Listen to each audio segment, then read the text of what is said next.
Hey there, it's your friend Stormy Warren here, and I want to invite you to my new home, the Big 615, exclusively on TuneIn. It's the official home of country music broadcasting live from Nashville to the world. Get the latest on country music, from your favorite artists to the hottest songs climbing up the charts. Oh, and it's commercial-free. Hear it all on the Stormy Warren Show, weekdays from 7 a.m. to 1 p.m. Central. Download the free TuneIn app from the App Store. That's TuneIn. Or ask your device to play the Big 615 on TuneIn. Have you been in an accident that wasn't your fault? Feeling overwhelmed and unsure what to do next? Look no further. The personal injury attorneys at Phillips Law Firm are here to help. Phillips Law Firm understands that accidents can turn your life upside down. That's why they're dedicated to fighting for the compensation you deserve and to making the process as stress-free as possible. Don't wait any longer. Call now, 1-800-JUSTICE, or visit justiceforyou.com. Hey, this is BJ. Thanks for listening to our show's podcast. If you're a fan of all things geeky, you should check out my other podcast, BJ Shea's Geek Nation. We have new episodes every day, and you can check it out at bjgeeknation.com. Your home is going into foreclosure and you feel like a financial wreck. You don't know where to turn for accurate information. I'm bankruptcy attorney Travis Gagne. Let's talk about some legal options. If we work quickly, we can propose a plan to save your home, modify the loan, or in many cases even eliminate your second mortgage.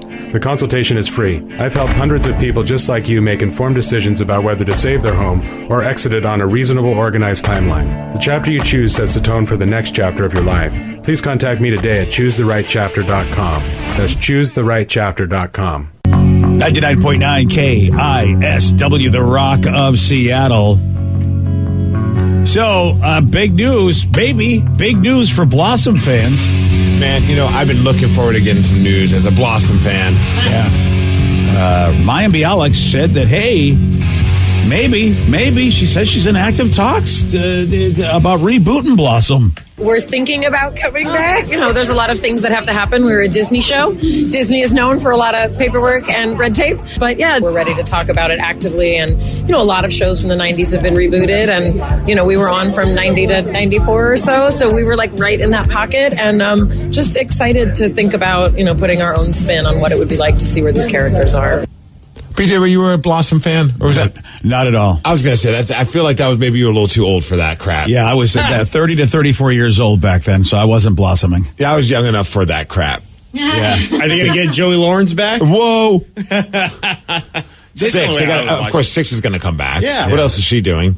She's done some cameos on that Call Me Cat show with Blossom. That's what I was just going to ask. I thought there was sort of a semi-reunionish vibe on that show. And I believe Joey Lawrence also made a cameo on there, too. So they had like that moment where it was like kind of like a wink and a nod to the crowd. Yeah. Well, look, man, I mean, if there's fans of shows, I'm not going to say don't do it. Yeah, I just don't know. I didn't know there was a demand for that. I didn't either, but hey, again... Disney Plus, you know, they need shows, right? Yeah, but I mean, a lot of those like reboots that end up on like some of the streaming services, I haven't really been feeling. Well, because it's not about them. Yeah, the Fuller House was it was cool for a moment because of nostalgia. I don't know, Danny, were you still watching Saved by the Bell, the reboot of that? There was a reboot of Saved by the Bell? Yeah. All right, that answers that question. I think even though they're not, it was on Peacock, I think. Oh, you're right, because they were like the teachers at that point. Something stupid. Yeah, like Mario Lopez wasn't. Yeah, no, I didn't watch that one. It's hard. It's difficult because the only one that I think has gotten really good reviews as far as a reboot, well, maybe a couple of reboots, semi-reboots, would be that 90s show. Yeah. Because it really only, I mean, it had everybody in it for a while, but really, you know, it's focusing on the kids, and that's the problem, is these reboots will focus on kids that, you know, you and I don't care about because we didn't watch them. We watched who are now their parents. What was it, How I Met Your Father? They tried to reboot that one. That was trash. Yeah. Karate Kid did pretty well. But right, that was more of a movie, now though. That's true. Movie to show. You got to reboot movies into TV shows. That's That's the formula. Well, also, even though a lot of people, I mean, you and I maybe weren't super fans of Night Court, though I did get a little better, and I do have all the episodes recorded.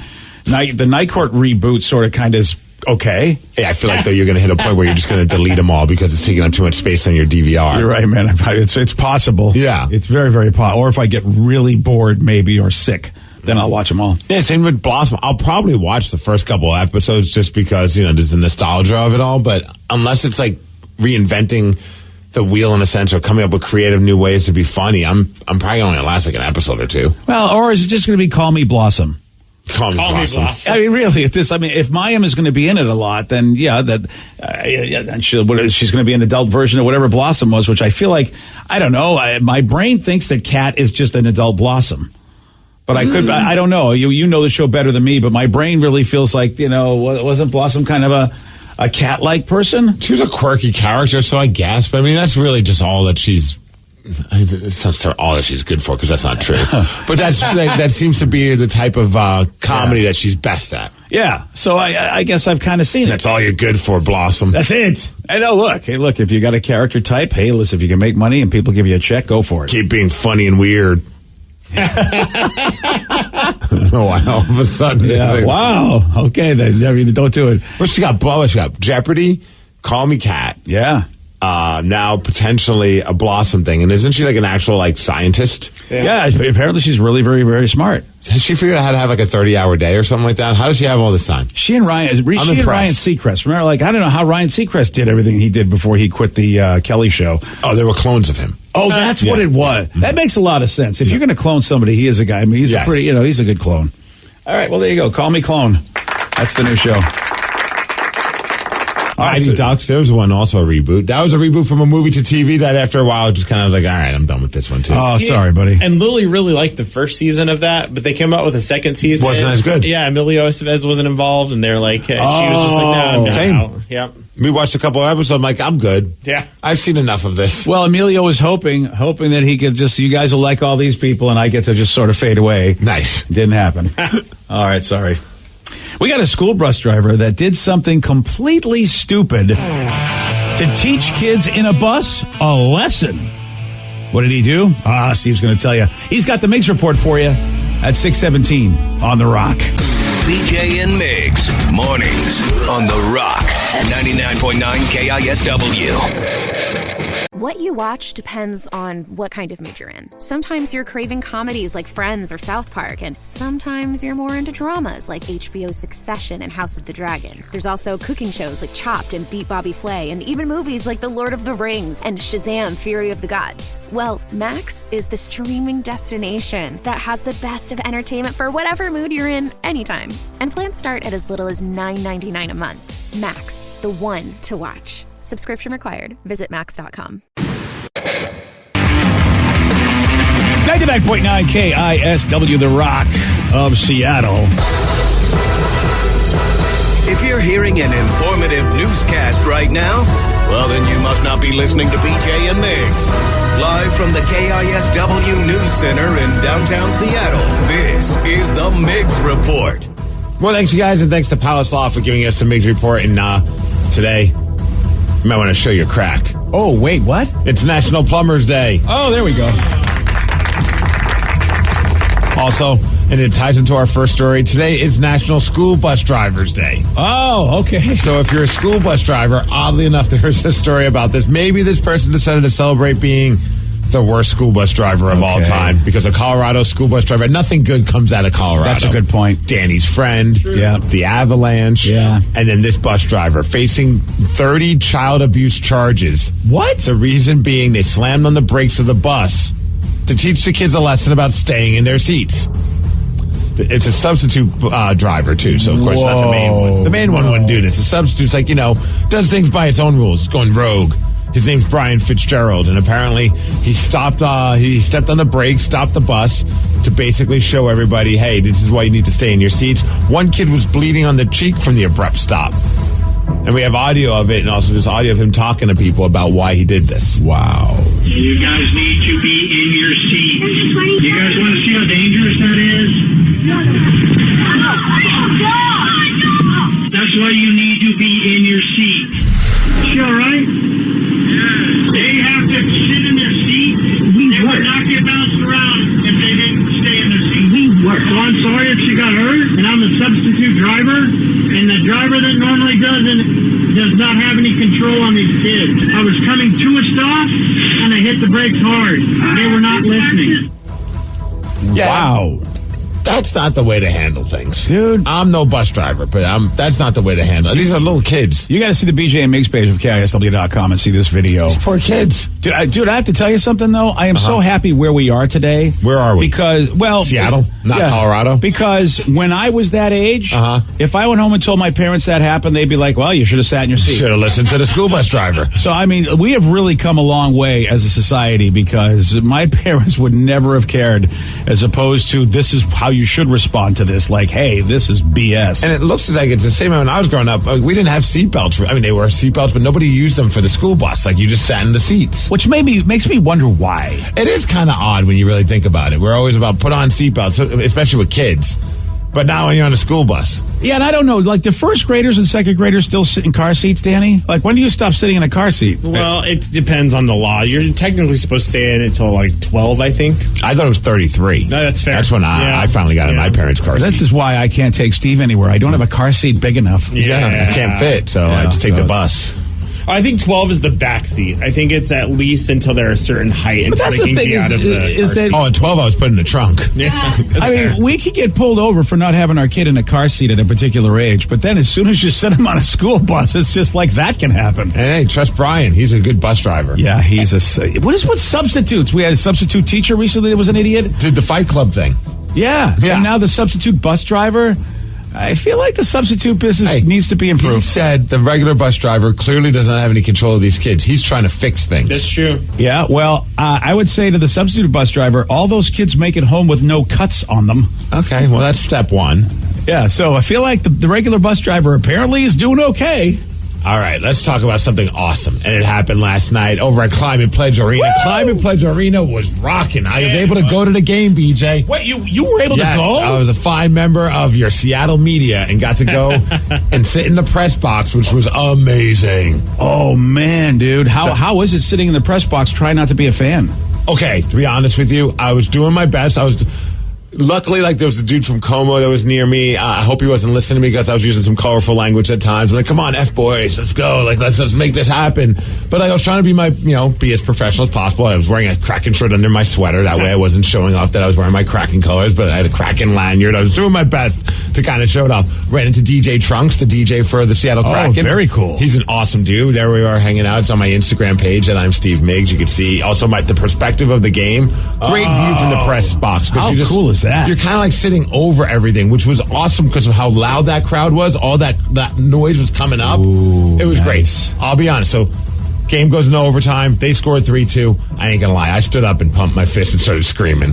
I look over and I'm like, oh man, am I gonna get in trouble? And I look over and a lot of the people in the media were doing the exact same thing. Like Aaron Levine got up. I mean, it's just like, how do you not? This game was incredible. My wife even asked me, she's like, are you glad you went? Because it was a late game. Dude, that third period started usually when the games end. I know, dude. I was shocked when I went to bed and it was only second period. I go, I cannot stay up. And then it goes overtime. Danny's text me, he's like, are you going to stay? Because a couple people in the media, they were getting up and leaving because, they maybe are a little bit more responsible with their job and time and stuff like that. Not me. And I was like, dude, I'm staying till the end. If that means I have to go straight from here to work to either get a power nap or I don't care how many overtimes, I'm not missing this. This is awesome. Playoff hockey, overtime. This game was great. Oh, man. And when they scored, thankfully, early in the overtime, I was a happy camper because that would have been a rough night. Wow, I had no idea you were there. And you're right. That was a late game to be there. Oh, it was amazing, though. It was the best hockey. My wife said, was it worth it? I'm like, yes, it was the best hockey game I've ever attended live. Wow. Yeah. Because of playoffs. Yeah. And overtime. First home playoff win you got to see. The crowd was bonkers, man. That place was, Climate Pledge was, it was bouncing. You felt the press box like moving.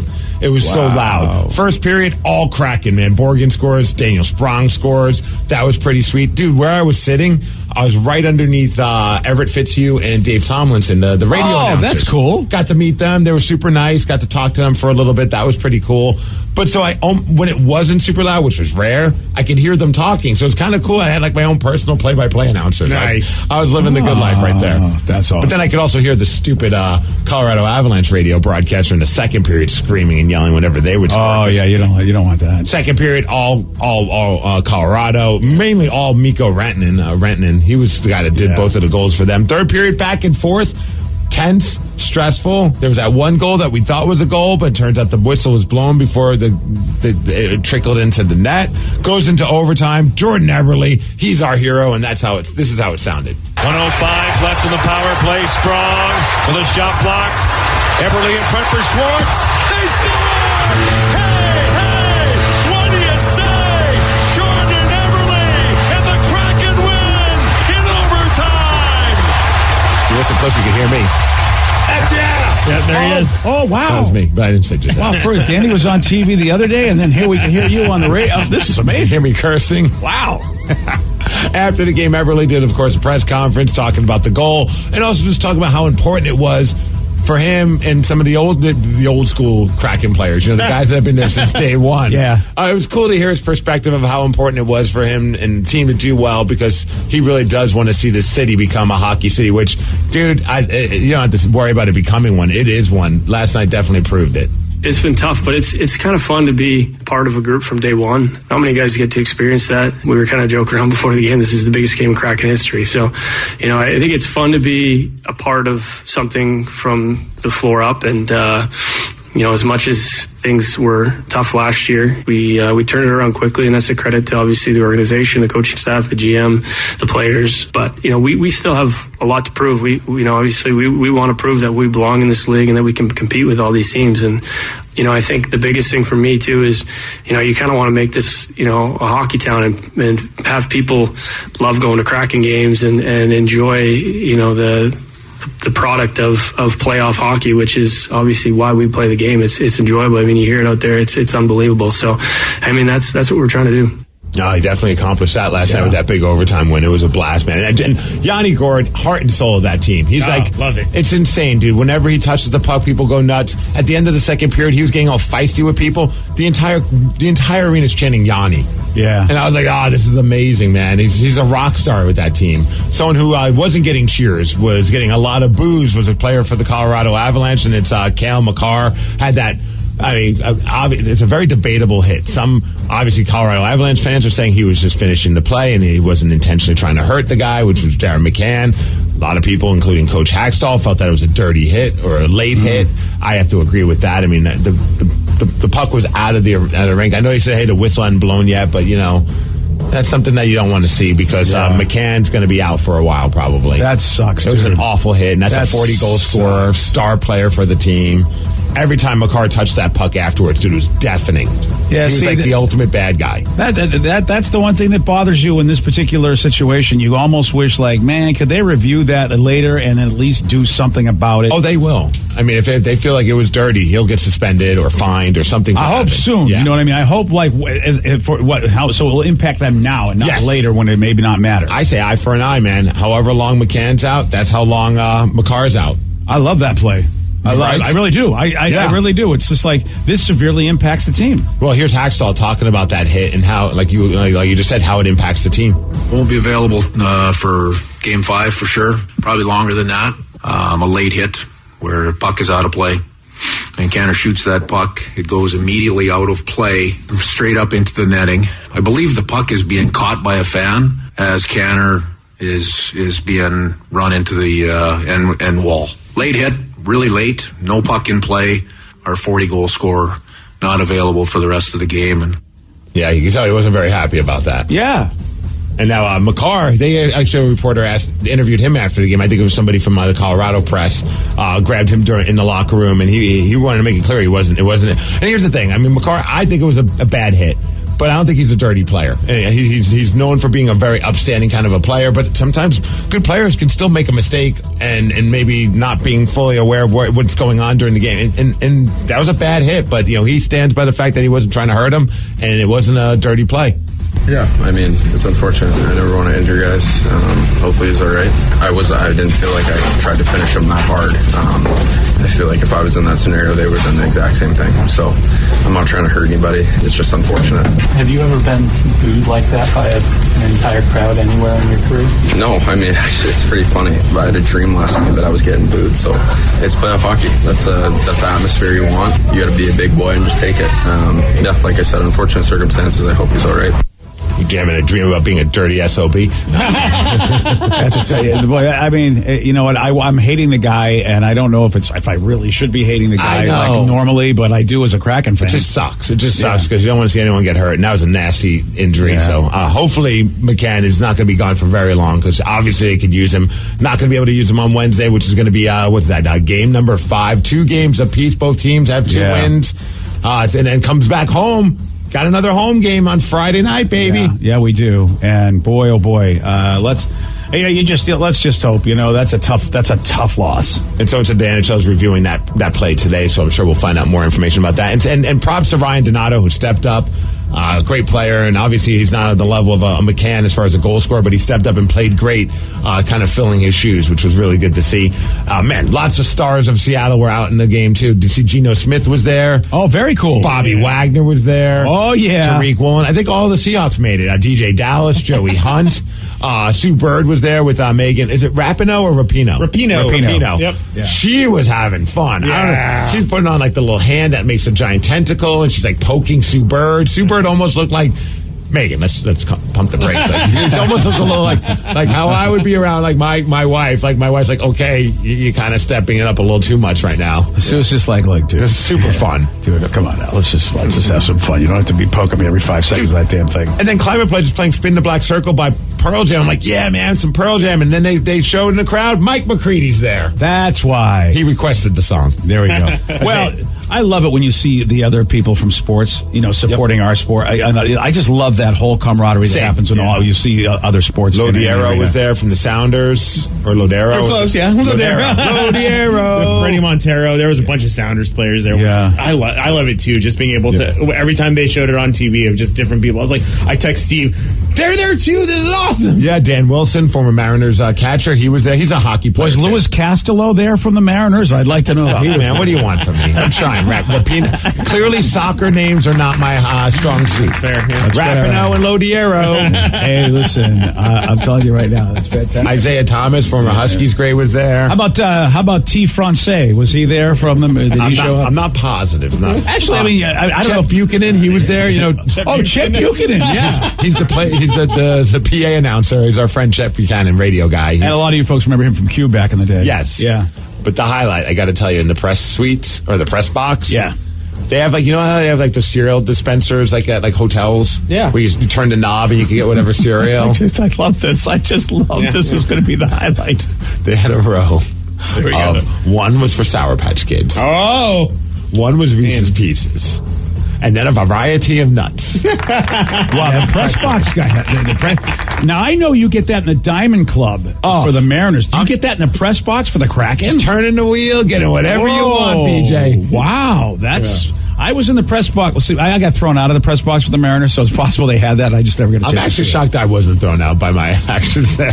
Dude, you wore. You see, I wore the other team's jersey. Yeah, that's not a good look. I'm an idiot. I know. I'm an idiot. I mean, some people had Kraken hats on. I wish we could just rock whatever we wanted to rock, but I get there's a level of professionalism that needs to be happening in the press area, and sometimes there's also scouts there and other media. I get it, and I also think, come on, we live here. It's our town. Dude, I'm bummed I didn't go and represent press on the Saturday one, because on Saturday they had gift bags for all the press. Oh, you got screwed, buddy. Including a big-ass bottle of Kraken rum. Yeah. Oh, yeah, that's right, because it was the first playoff game ever. Yeah, they didn't do it for the second. I was hoping for at least a juice box. Did you get a towel or anything? Did you get a little towel? I did get the rally towel. Okay, that's nice. I did get that. Did it say Game 4 on it? It's in the other room. I don't even know. I put it in my bag because I was like, I didn't even want to have the urge of waving it around. They're like, sir. That's fair. He's a smart guy. I did not act like I'd been there. They threw me right the hell out. Jim Zorn was there as well, according to the text. That's pretty sweet. Dude, see, it's so great when you get all the Seattle sports people from all types of places coming in to see the Kraken. I love that. Mariners, they're playing today. They're in Philadelphia. Early game, 3:40, so at least we don't have to stay up late for watching that game. Probably why we didn't see any Mariners at the game last night, actually.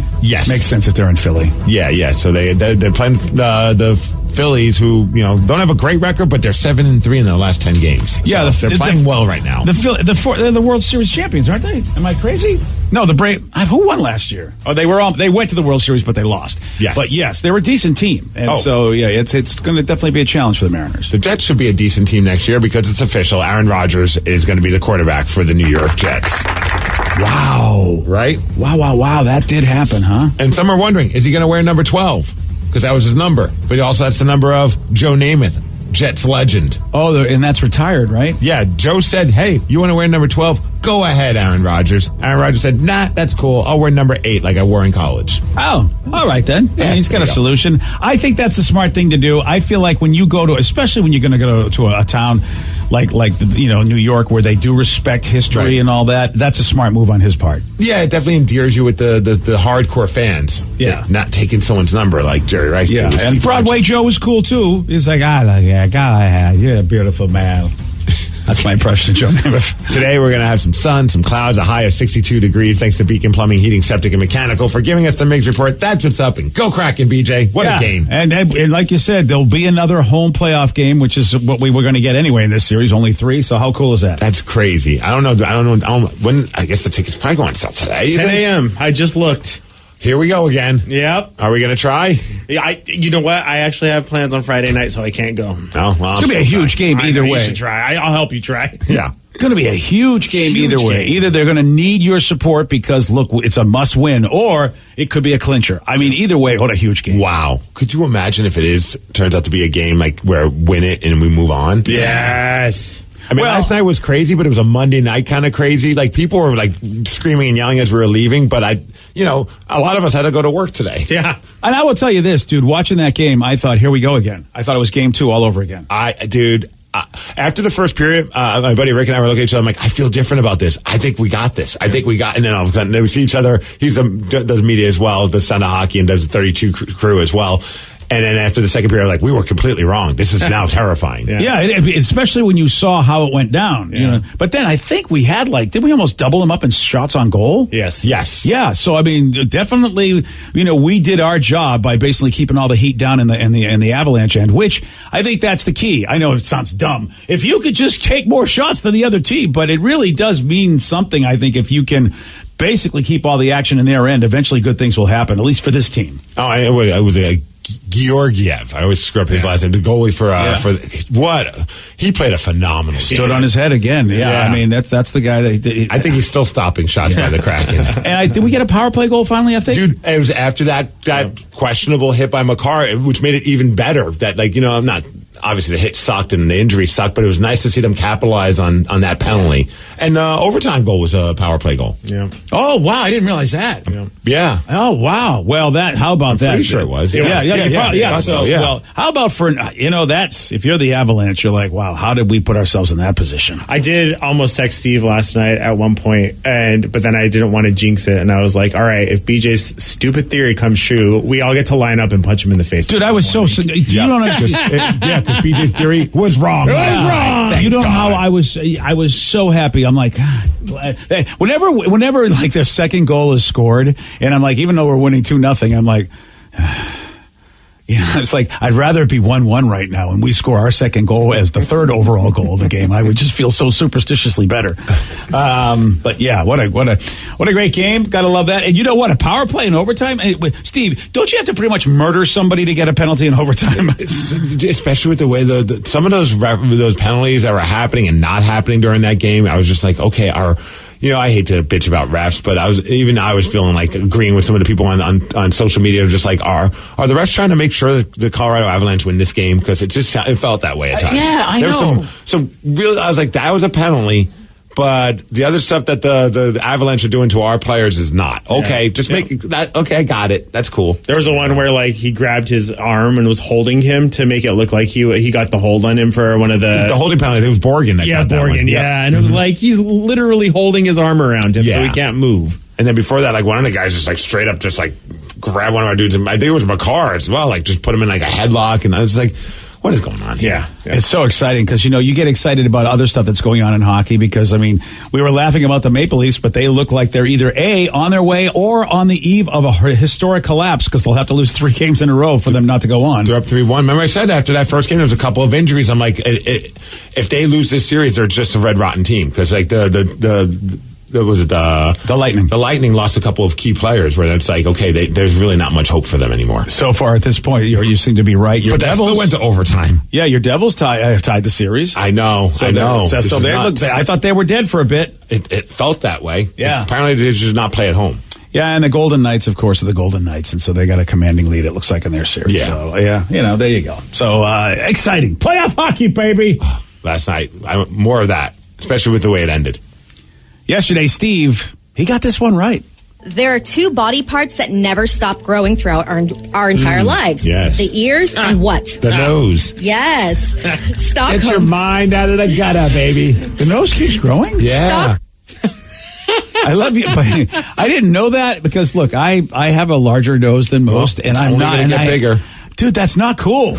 Because you shrink when you get older, so I'm going to just be like this blob with a giant nose. That ain't cool. Don't you see, like the old people, they always have like the giant ears and like they look like I Dumbo guess and Pinocchio put together. I guess I just always thought that's what they had their whole life. And the hair keeps growing out of those things too. Well, yeah, you got to groom that. That's I got all the equipment for that, but I'm still not happy about it. Wow.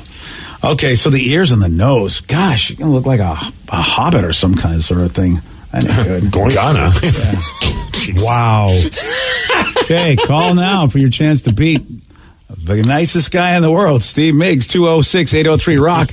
We're playing Beat Migs at 647 on The Rock. Today's podcast was brought to you by Travis Gagne, bankruptcy attorney. Here's another question from a listener. If I can't afford to pay my bills, how am I going to afford attorneys and bankruptcy fees? You know, one of the things people ask me all the time as a bankruptcy lawyer is that how am I going to pay all these fees and costs because I'm here because I can't afford to pay my bills? And of course, we understand that. I mean, being in the bankruptcy field, but you know, one of the things to remember is that if you decide once you make the decision to file bankruptcy, you can stop paying on all of the creditors that are going to be included in the bankruptcy, and those are the funds that you can use that you have been paying your creditors to pay your attorney fees and court costs to get your case filed. And once your case is filed, you're not going to have most of those payments anymore. Thanks, Travis. If you have more questions about bankruptcy, you can reach out to Travis anytime at ChooseTheRightChapter.com. That's ChooseTheRightChapter.com. Thanks for listening. Hey y'all, it's Garth. I love the country music family. I love the country music family of artists and the country music family of songs. Some of the greatest artists to ever grace music are under the flag of country music. And some of the greatest songs in music history are under the flag of country music. The Big 615, you're going to hear the newest that country music has to offer. At the same time, you're going to hear the newest that the country classics have to offer. I want to hear the new single from George Strait, and I want to hear it right beside the new single from Luke Combs. And I think the country music family is one of those families that is very inclusive and wants both the established artists and the new artists to be side by side in this thing we call country music. Download the TuneIn app from the App Store. That's TuneIn. And by the way, yes, it's free. You can also ask your device to play the Big 615 on TuneIn. Dealing with an accident and injury claim can be overwhelming. Let Phillips Law Firm fight for you. We understand the pain and suffering, and we're here to guide you through. Call 1-800-JUSTICE today for a free case review, or visit justiceforyou.com and let Phillips Law Firm help you on the road to recovery.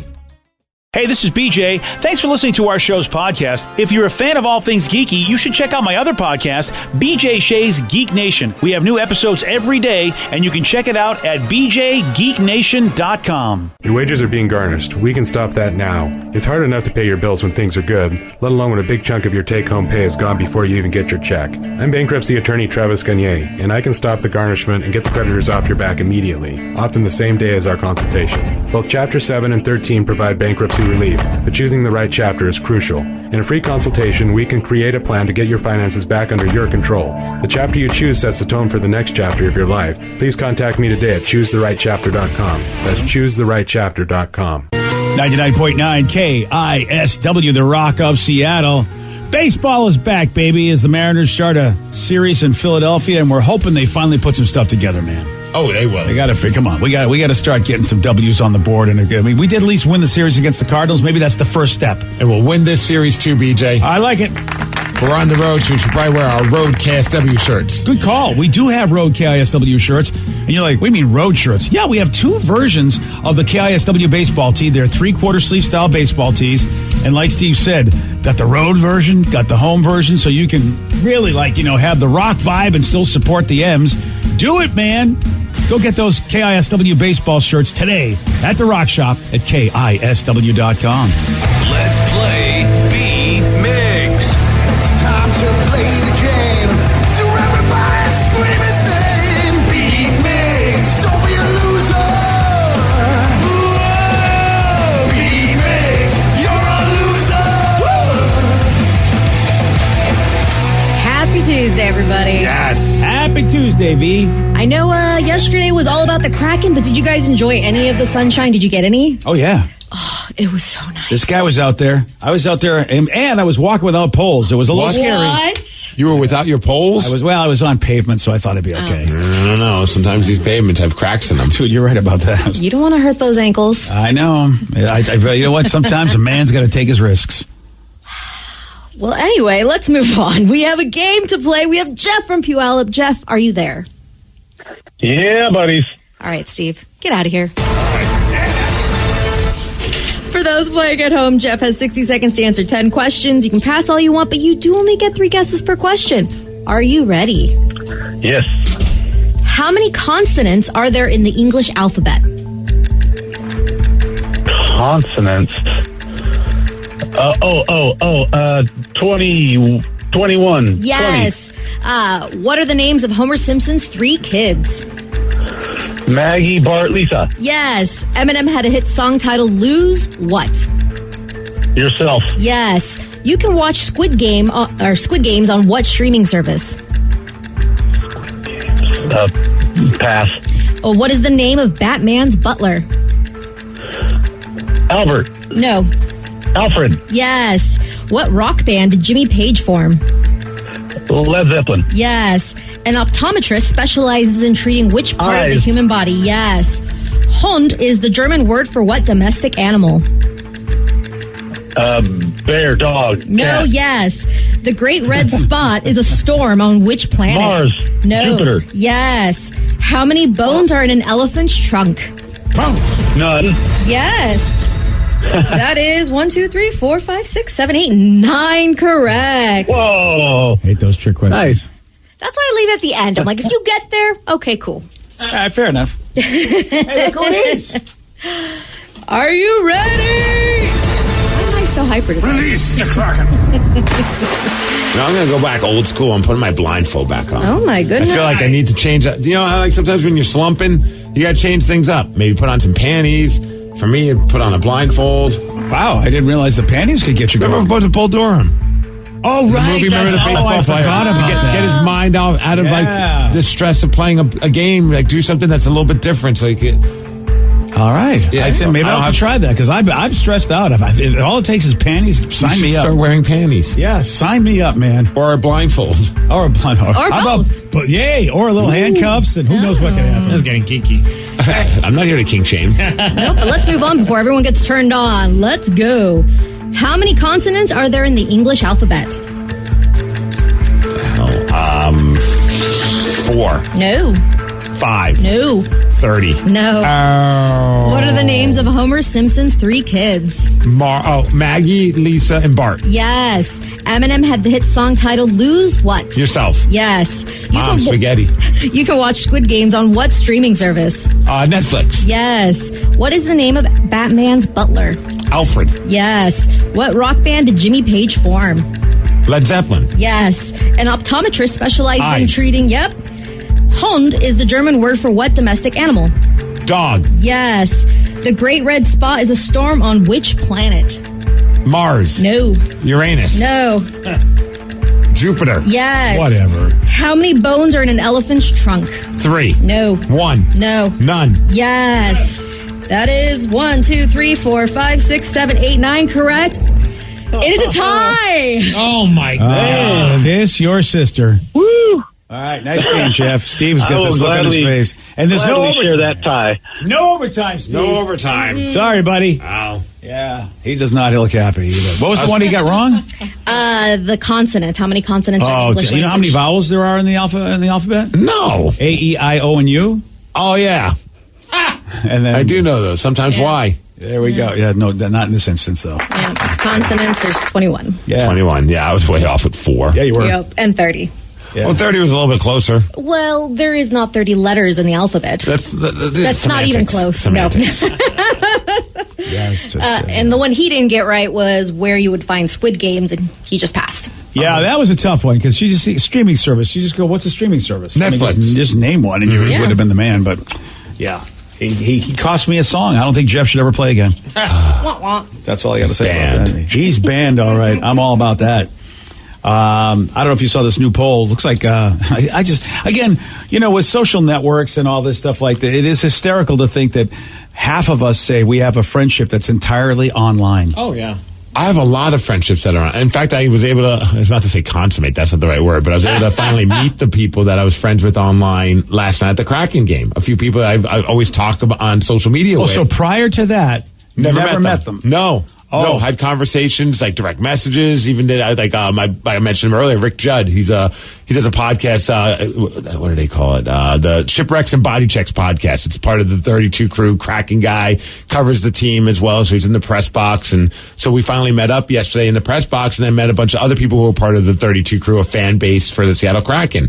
And it was awesome. It was like as if I'd known this guy for years. We're just talking about hockey, having a great time. Awesome dude. Oh yeah, I have a buddy Zame that's actually I think part of all that where he does like a podcast about the Kraken. There's a lot of podcasts about the Kraken, or something online that he does. Yeah, maybe a blog or something. I don't exactly know what it is because I'm not a great friend. And even DJ Trunks, the DJ for the Kraken, him and I communicate all the time on social media. Never met him. Met him very briefly at a Defy Wrestling show, but it was the one where I was wrestling, so I couldn't talk very long with him. So it was cool to be able to it's as if we've been hanging out forever. See, Again, I guess because I'm an old guy, I have a lot of people that I know online that I haven't met. Don't know if I consider them friends. Oh. Huh. You know what I mean? I consider them acquaintances because a friend to me is somebody that you see in person and once in a while get together with. Isn't that what a friend is? Are we redefining that word? I don't know, man. We grew up as kids having pen pals. Yeah. Oh, I never had a pen pal. Well, that's your fault, not mine. But see, that's what they were. They were pen pals. I wouldn't call them friends. I call them pen pals. But what is a pal? A pal? I don't know, buddy. Oh, no, what is a buddy? I don't know, champ. There we go. I give up. I'm tapping out. Tap out, buddy. Yeah, but look. I understand. There's a different vibe. Yeah. Obviously, someone who you're friends with that you see in person. But I do consider some people that I communicate with on social media that I talk a lot with and as a friend. Well, it makes sense. It's more common it's not a shocker. If you go generationally speaking, it's less common for people of my generation, a little bit more common for you, but obviously millennials and Gen Zs, they are into this big time where they have online friends that they've never met. But and obviously more Gen Zers than anybody other generation, and of course us boomers, less of us than any other generation.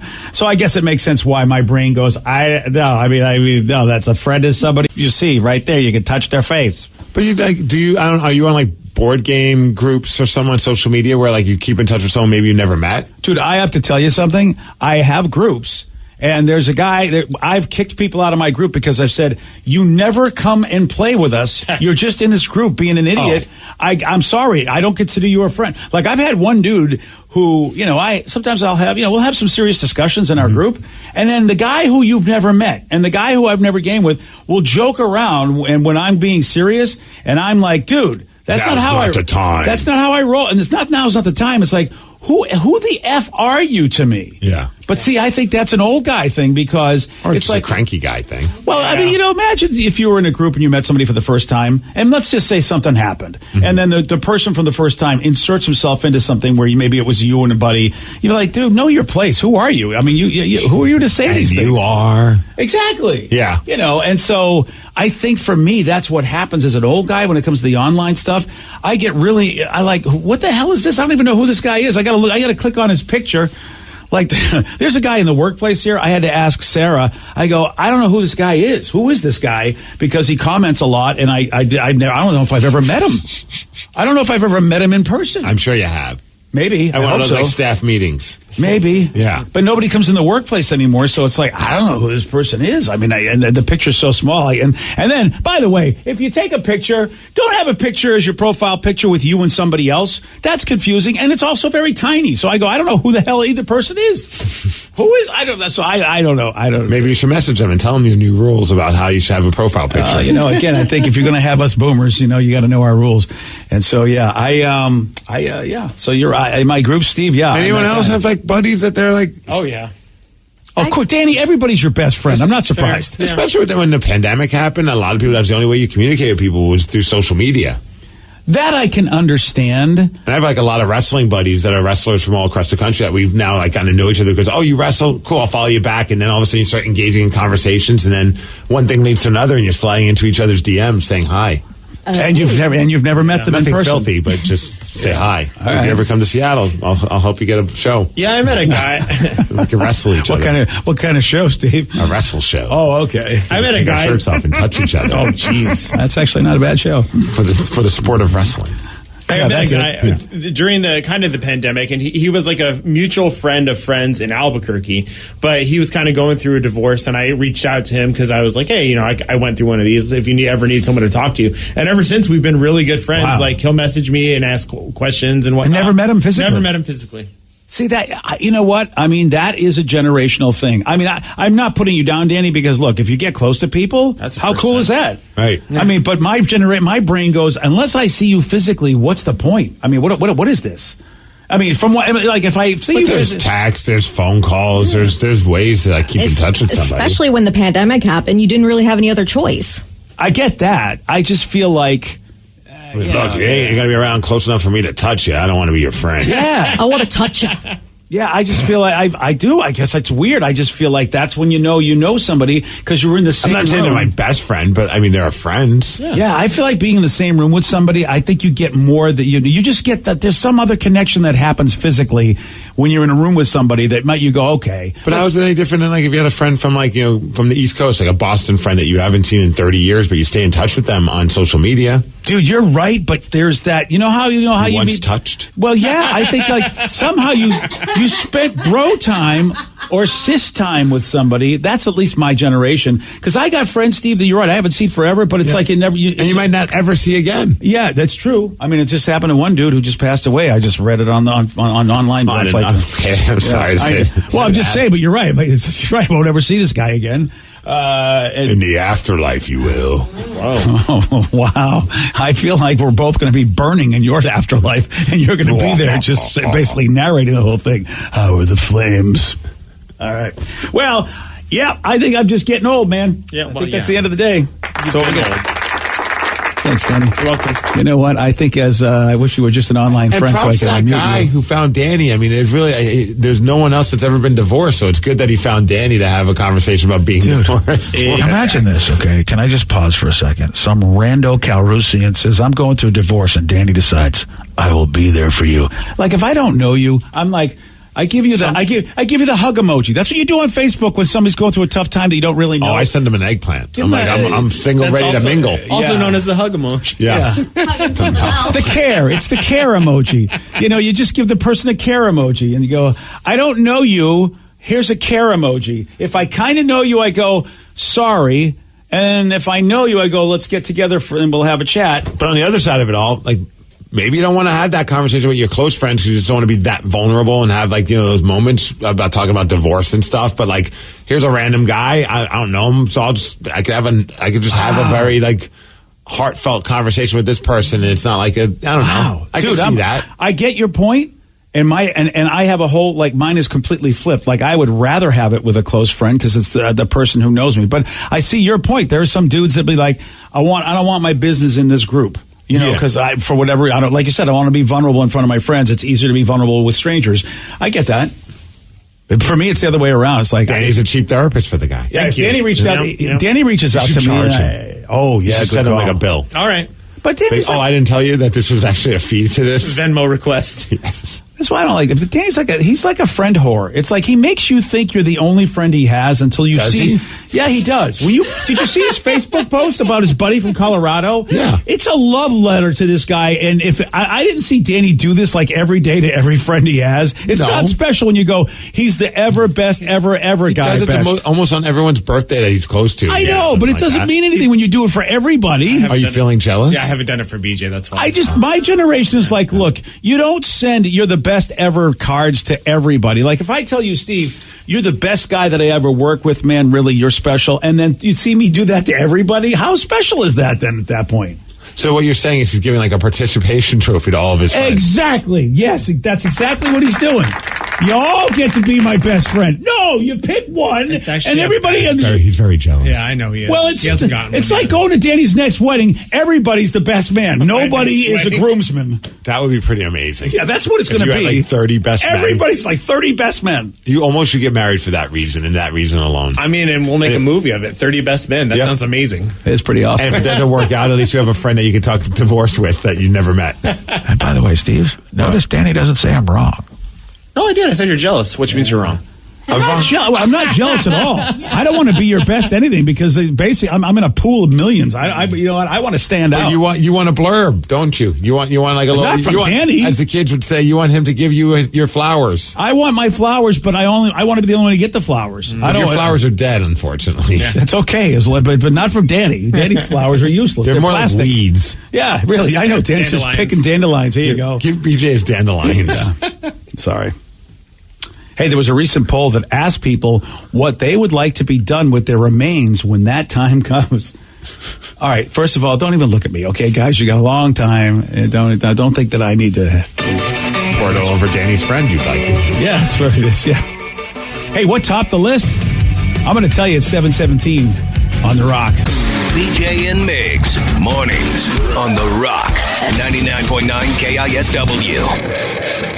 What you watch depends on what kind of mood you're in. Sometimes you're craving comedies like Friends or South Park, and sometimes you're more into dramas like HBO's Succession and House of the Dragon. There's also cooking shows like Chopped and Beat Bobby Flay, and even movies like The Lord of the Rings and Shazam! Fury of the Gods. Well, Max is the streaming destination that has the best of entertainment for whatever mood you're in anytime. And plans start at as little as $9.99 a month. Max, the one to watch. Subscription required. Visit max.com.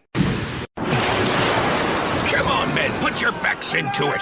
Captain, you might consider talking to a specialist about your anxiety. I can't do that without a referral from my doctor, and I marooned him on an island. If you have a Pacific Source health plan, Captain, you're not required to have a referral.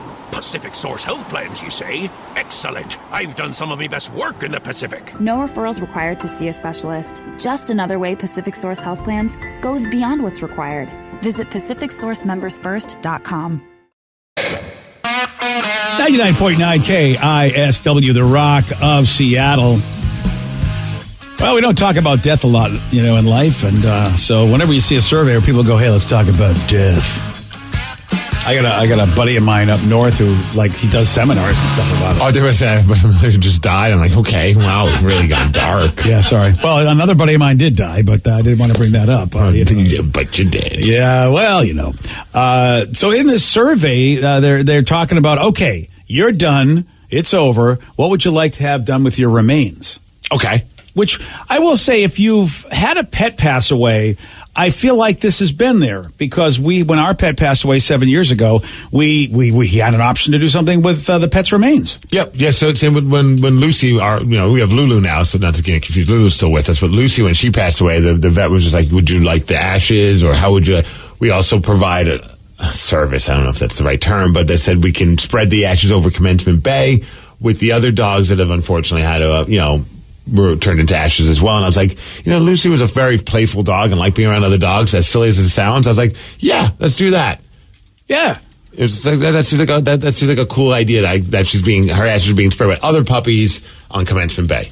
And I now as we talk to humans, talk about humans, I feel like the idea of, and look, I don't want to ruin any industry, but I mean, obviously there's money to be made in the funeral home industry. Are you at war with the funeral industry? I feel like not so much that they're a problem. It's just putting people in the ground. I don't know, man. I feel like that's done. At least for me, I've done quite a bit. Yeah, I'd rather. For me, I would rather be cremated. I don't want to be in the ground. Okay. Yeah, and I don't visit my own parents' grave, and my family is upset with me about that. And I said, that's not how I want to remember them. That's a very morbid way to remember my parents. I'll just remember them by looking at pictures, honoring their birthdays or whatever.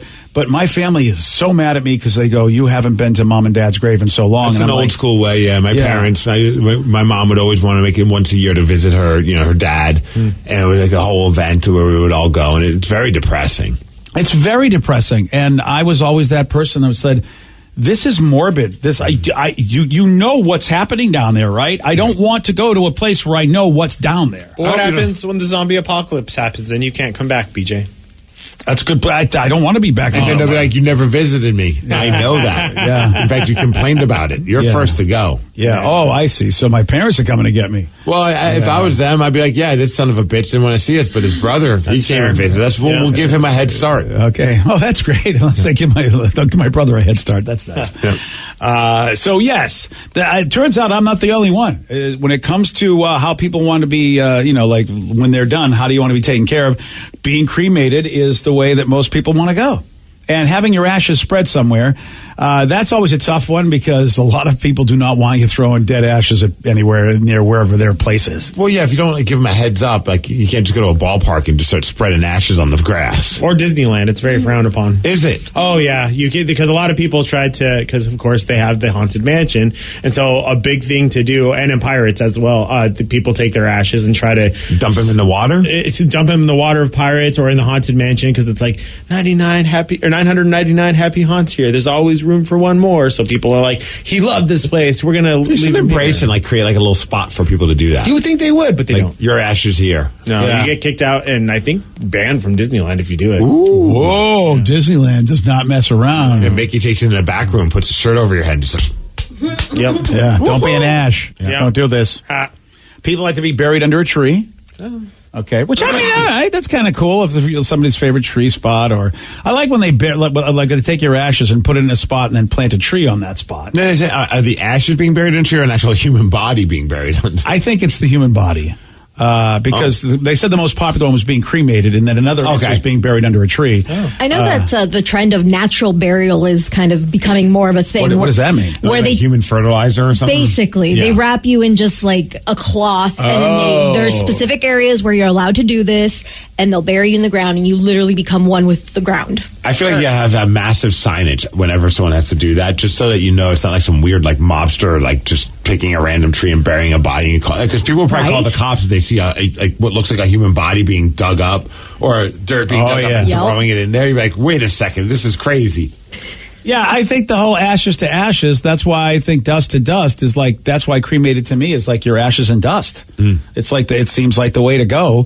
The idea that you got these giant wooden, very expensive boxes underground, well, at least Vicky's way is like, you're supposed to sort of go back and like decompose and, give back, if you will. Give back to the world. And, being buried underground was in there. But I love the 10th most popular answer was, of course, I think ever since that Vikings show has been popular, people want to be buried like a Viking or be sent off like a Viking. Have you ever seen a boat with like a flaming arrow? That's it. That's how people want to go. 10th most popular way that people want to go. Did you want to do that, Vicky? I would be down, but I don't really know any place that would let me do that. I hear it's frowned upon, and just do it at the lake. I'll learn how to shoot a flaming arrow. What are you going to do with me afterwards? I don't know. Yeah, exactly. That's up to you. You'll probably end up in like Bremerton or something. Exactly. You'll just be burning and floating and burning and floating, and that won't be bad for the environment. We'll just send you where all the plastic debris is, and then no one will notice. We'll do it in the Puget Sound. The ferries get to see it. Yeah. Yeah. I mean, they go, there goes Vicky. I don't know why it's an Irish funeral, but there she goes. It's the lukewarm topic of the day. So people were asked, okay, what should be done with their remains once they be dead? And Viking funeral was one of the top answers. So we're wondering, how about you? What creative thing would you like to be done with your remains? Call us or text us at 206-803-ROCK. What creative thing would you like to be done with your remains once you're done in this earthly realm? Your calls or texts after Green Day on The Rock. BJ and Migs, mornings on The Rock, 99.9 KISW. 99.9 KISW, The Rock of Seattle. People were asked what should be done with their remains, and Viking funeral was one of the top answers. Based on this, we want to know what creative thing would you like to be done with your remains. You can call us or text us at 206-803-ROCK. That's 206-803-ROCK. It is Gemini Cricket in Spanaway. Hello, Gemini Cricket. You're on The Rock. Well, thank you. I'm here. Hi, Gemini. So is that your given name, or you decided this is what I'm going to be called? I used to have a pet cricket when I was a teenager that used to hitchhike with me. And so everybody always called me Cricket, and I was born under the sign of the Gemini, so I kind of figured the name found me. Duh, BJ. So, Gemini, my next question is, are you a hippie? Yes, all the way. There we go. So you would wait. All good things in life are green. You would be hitchhiking, and then you get in the car. Would you tell them, "Hey, I have my pet cricket with me"? Is that cool? Absolutely. And how'd that go? Fine. I mean, he was an unusual cricket. His name was Jinx. Jinx the cricket. What makes Jinx the cricket. What made him unusual? He was about 17 inches long from the tip of his antenna to the tip of his feet. His body was only about 4 inches, but it was a strain of Asian cricket that I found in an unusual place. Okay, that's pretty crazy. And, yeah. All right. I bet he was popular with all the cricket ladies. Oh, I bet he was. Okay.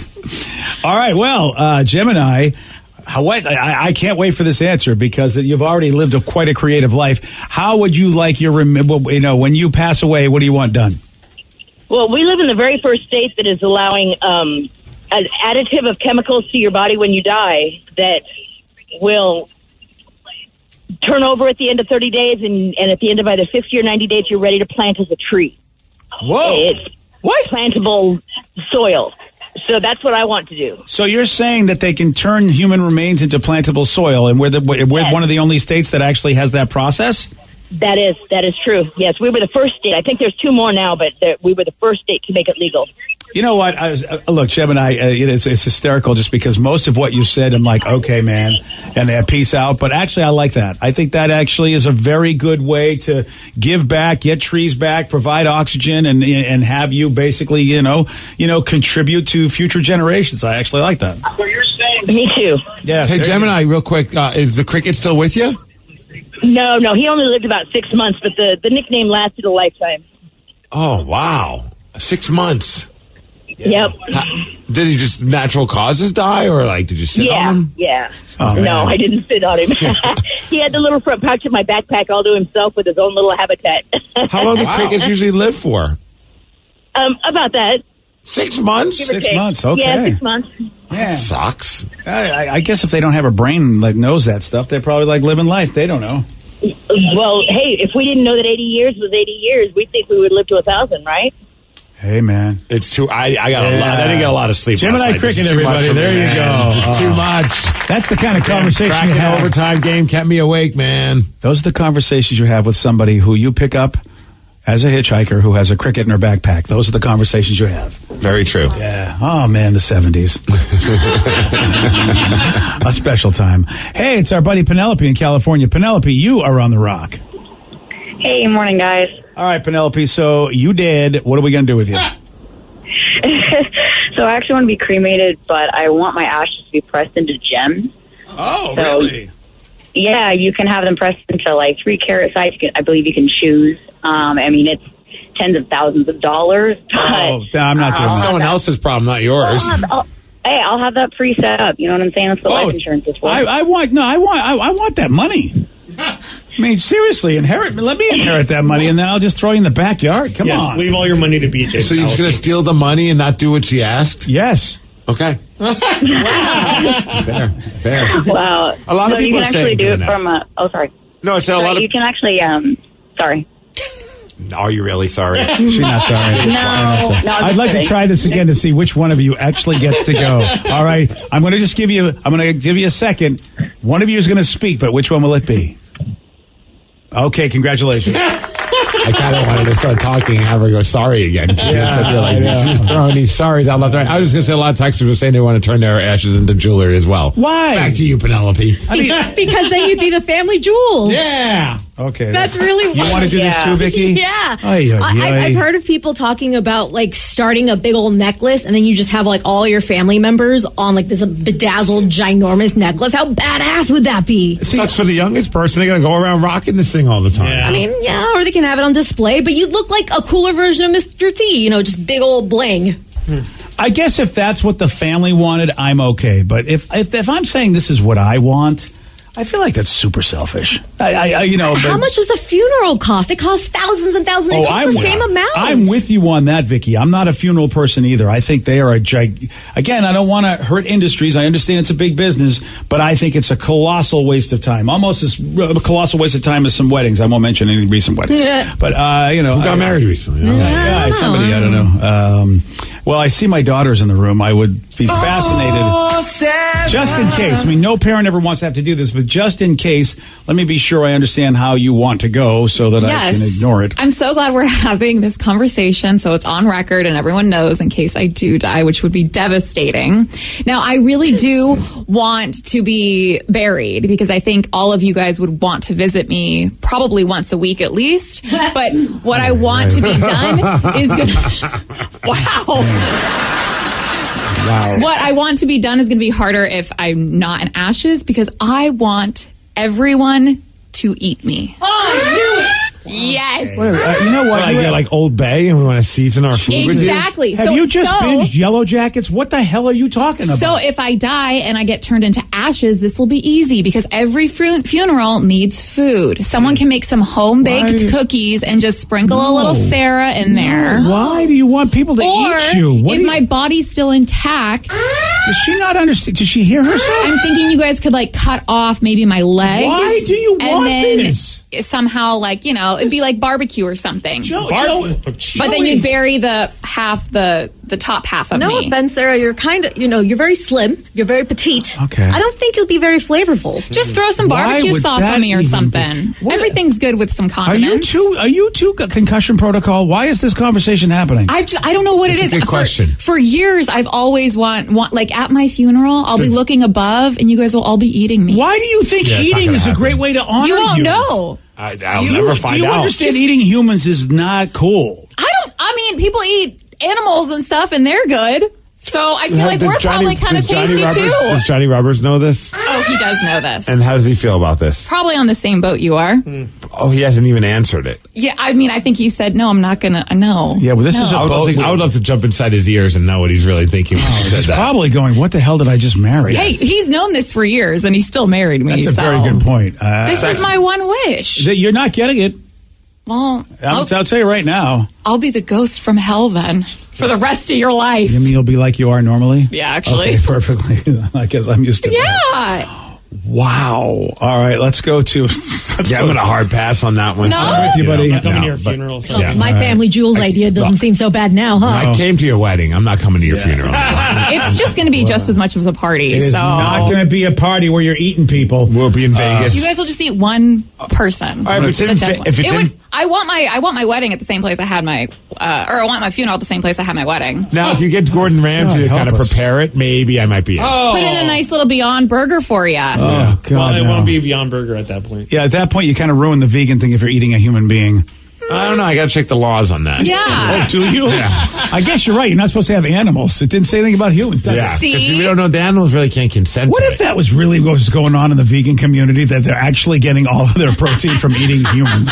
Yeah. That would be, Steve, if I found out that's what was really going on in your world, I'd be like, wow, That's why you're so muscular now. Yeah. Right. It's not protein powder. It's like I told you, I'm having a berry milkshake. It's some guy named Barry. Yeah. Or Barry's milkshake. Okay. I'm going to be done. Okay. That kind of ended the whole topic for me. Enjoy your breakfast, everyone. I haven't had it yet. God, that's my kid. You made this. I know. You created this. Now, dude, I have to tell you something. Usually the kid comes from like part of you or part of your spouse. You do have the serial killer eyes. Yeah. I do, but I don't want to eat people. Well, every serial killer does it differently. That's the wing that she's decided to go into. Well, I'm looking at her mom at this point. Do you think my wife likes to eat people? And I never knew this. We never had the conversation. We had to ask Dr. Pokey. Yeah. Okay, maybe that's why Dr. Poke, and it's human poke. Okay, all right. Well, speaking of mothers, Do your in-laws know about this if you want to know? No, they do not. You should run that by them. Okay. I'll ask them the next time I see them. No, you're not going Next to time you show them a dirty picture, just bring that up because I think that'll wash the slate. The easiest way to make them forget about seeing that dirty picture of their son doing something to you is for you to tell them that he's not the only one that wants to. Hey! Wow. Everyone at the funeral. There it was. We're not applauding that, Vicky. That was amazing. Yeah, Steve broke himself on that. I didn't know I was going down that road until I started saying it. Damn, I gotta go. Where are we going? You're staying here with Cannibal Kathy. I'm out. We're all going to my funeral. Enjoy. I'd rather go to Vula's. Yeah. Oh, wow. All right, there was a mother. Oh, somebody. Mother gave her kids permission to say a curse word, and you'll be surprised by one of the words they went with. You're going to hear what happened at 7:47 on The Rock. Today's podcast was brought to you by Travis Gagne, bankruptcy attorney. He's here right now and has agreed to answer more of your questions about bankruptcy. How much does bankruptcy cost? Usually with my office, we do a flat fee that includes all your court costs, filing fees, credit counseling, credit reports in one cost. In Chapter 13 cases, that usually starts at about $900. With Chapter 7 cases, the total cost, including all your court costs, attorney fees, is usually about $1,500. We offer payment plans on Chapter 7, so you can start a file with my office for as little as $200. You can send your creditor calls to us. We'll take your creditor calls while you gather up your information and make payments on the rest of the fees. With Chapter 13 cases, we can make payment arrangements in most cases as well and get your case filed even sooner in a Chapter 13 case because of the reorganization aspect to it. Thanks, Travis. If you have more questions about bankruptcy, you can reach out to Travis anytime at choosetherightchapter.com. That's choosetherightchapter.com. Thanks for listening.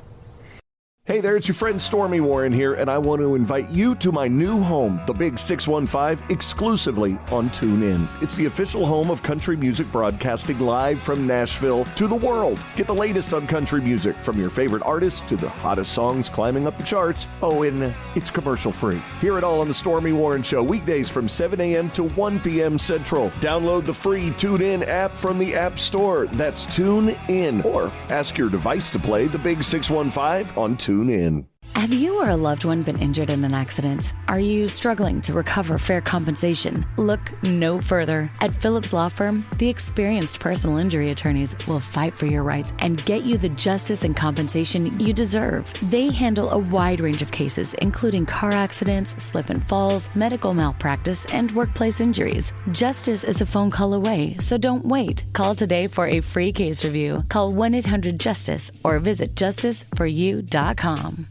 Hey, this is BJ. Thanks for listening to our show's podcast. If you're a fan of all things geeky, you should check out my other podcast, BJ Shea's Geek Nation. We have new episodes every day, and you can check it out at bjgeeknation.com. Your driver's license is important so you can get back and forth to work, get your kids to school, and back and forth to daycare. If your license has been suspended because you can't pay your tickets, you can't do any of those things. Let's talk about Chapter 13 bankruptcy. You may have heard that tickets cannot be discharged, but they can be dealt with in a Chapter 13 case. Why not come in for a free consultation? The chapter you choose will make all the difference to your getting back legally on the road. Let's design a plan to pay off your tickets and restore your license immediately. I'm attorney Travis Gagne. Please contact me today at choosetherightchapter.com. That's choosetherightchapter.com. 99.9 KISW, The Rock of Seattle. All right, here's a TikTok trend that, I mean, it's a thing. I don't know. It irritates the heck out of me. Uh-oh. What is this trend now? It's where you allow your kids to say one swear word. Okay, this is kind of... I actually want to go on TikTok and see these. Yeah. See, I'm frustrated, not so much at this. I'm just frustrated for other reasons, but I'll tell you why after. Because, I mean... You're frustrated about something? That is a shock that I was not expecting on a Tuesday morning. But I think you might be with me on this. Okay. Yeah, I think you might be with me on this because I'm not actually mad at the TikTok people. Okay. Yeah, I'm not mad at them at all. Yeah, so basically, yeah, it's a trend. If you haven't seen it, go on TikTok. You'll see parents letting their kids say one swear word. Or you can go to the BJ and Migs page of KISW.com to check this out. It's a mom in Australia did it with her children and still managed to be shocked by what her son actually said. We're going to give you one time only to say whatever swear word you want without getting in any trouble. Ready? Blake. Corner. What? What's the swear word? Where did you hear You that? taught me that. Me? Yes. You said for me to say it. Tate. Winter. So they all say real swear words, but if you didn't catch what the kid said, he said Pornhub was the swear word. Pornhub's a swear word. Yeah, Oh, boy. and they're like, "Where Glad did it's you not learn over about here. that?" And it's like, well, where's Dad? Where's Dad? Because I got to be thinking. That's like, look, I'm a YouPorn guy, not Pornhub. Yeah, that's fantastic. Maybe XNXX, but not Pornhub. And the other words that the kids said were the word, the T word that rhymes with bit. Okay. And then the smallest daughter said, "I'll tell you next Tuesday." Basically, That's impressive. That's very, very impressive. That kid's gonna one day rule the world. Now, this was in Australia, but I do think we've got some American folks doing this as well. Oh, I bet. On this trend. And the reason I'm disturbed is that I really think that there are words that we should be allowed to say on the radio now, and the government is way behind. Because if this is what parents are doing on TikTok with their kids, they say, well, you've got to bleep that from the radio station, even though every other show now has certain words with, it's like the S word The is S a word. word is used so freely now. Everywhere. Like, dude, I watched, All Elite Wrestling. Obviously, I watch a wrestling show. Shocking. But, like, that's on... What channel is on that? TBS, I think. But it's on one of those kind of network, one of those cable channels. I just DVR it. I have no idea what channel. But they just say the S word freely. And then the fans are chanting F words, and they're not even trying to bleep it out. Oh, yeah. Anytime the Sounders go play in Portland, they have a chant that is basically F Seattle. Yeah. And they just play it, and it's like, how is this? Oh, they just stopped trying. Because I remember there was once a time when I was watching, when I was a little bit younger in wrestling, they would try their best to kind of like hit the mute button whenever they heard the F word. And it's so ridiculous, because we are regulated by the government, which is also really ridiculous when you think everything that you see on the internet is not regulated really by the government. It's still the Wild West, man. I mean, we're still going through issues right now with Facebook because of that scam page that's really, really harmful to people, as they might be giving their information out pretending to be us. Yeah, if someone asks you for your credit card information and it says it's from BJ and Migs, we're never going to do that. We only ask for social security numbers. Yeah. Exactly. But guess what? Not really. That can happen. You could get screwed right now, and the government won't do a thing about it. But if Steve or I now drop the F word, the government will get involved. And they will fine people. Farfanugan. So dumb. So dumb. And so that's the only reason I'm irritated by all this. Lou Ferrigno. Oh, don't say that name. I just saw something awesome. Apparently, in Guardians of the Galaxy 3, they're going to have Marvel's first F-bomb. Oh. And they even shared the clip of Star-Lord saying it. It's never been, Marvel's never had an Not in the F-bomb? MCU. Not that I know of. Oh, wow. Not in the MCU. Yeah. So have they had S-bombs? Yes. They Because have. Captain Okay. America is like, language. When he said the S yes, word. you're right. Yes, that's right. Danny, has Lily said a curse word yet? And if so, which one? You know what? Without saying it, of course. I haven't heard her say one. Now, I know... Do you think if you said, hey, you're allowed to say a curse word, would she have one that she's ready to go with? Yes, she would have one. I don't think she would actually say it. Right. I mean, that's funny because, her mom is... her mom likes to A say nice lady. a lot of bad words in front of her daughter. I knew I liked her mom. I hear it all the time, like when I'm on FaceTime with her and stuff. And so when I was in Tucson, actually, for her birthday a couple weeks ago, I got cut off in traffic and I said one, and I looked at her immediately. I was like, I'm so sorry. And she goes, oh, Dad, it's okay. I've heard worse from Mom. You never say those. Mom says them all the time. And I'm like, well, why don't you say them? And she's like, because I know it's wrong. Aww. And I was like, oh, okay. Because I know it's wrong. Yeah. Wow. That's the thing. Lily's working for the FCC already. Yes, that's what she's doing, yeah. She got hired there last week. Yeah. I don't think Tatum knows a bad... I think if I say a bad word, she might say poopy and start laughing. That's it? You say it or she says it? She'll say it. Oh, poopy's not a bad word. No, I'm saying if there was a word, but I mean, she says poop, but sometimes Mom's like, don't say that, because she's worried that she's going to go around going poop, poop, poop to everyone. Yeah. Whereas Dad is always like, do you want sushi for dinner? She's like, no. Do you want pizza? No. I'm like, do you want poopy for dinner? And then she starts laughing. Of course she does. And then Mom's like, what are you doing? I'm like, what? It's a good punchline. It is. It's a very good punchline. Yeah. Look, this is what you bring to the table. I mean, you gotta bond with the kid somehow. So there was one time when Mom got not mad, but was like, oh, here we go. Where she's like, Tatum likes to make fake food for us. She goes and prepares us meals and brings us little bowls, and she's like, and Mom was just like, so what am I eating? And she gets into, there's like this long pause. Like, she's like, should I say it? Should I say it? And then she has this big grin on her face. She goes, poopy. And I'm like, oh, man. But that kid is so your kid. I was like, high five. So your kid. The funny thing is too is that like we never were the parents to like play the edited version of songs at all. So like Lily's been listening to unedited versions of songs for the longest time, and even like now she's a huge Katy Perry fan, and Katy Perry cusses in a few of her songs. Oh, does she? Yeah, and Lily she will be singing at the top of her lungs, and she'll edit herself and bleep herself, and I'm like, man, this is my kid. This is awesome.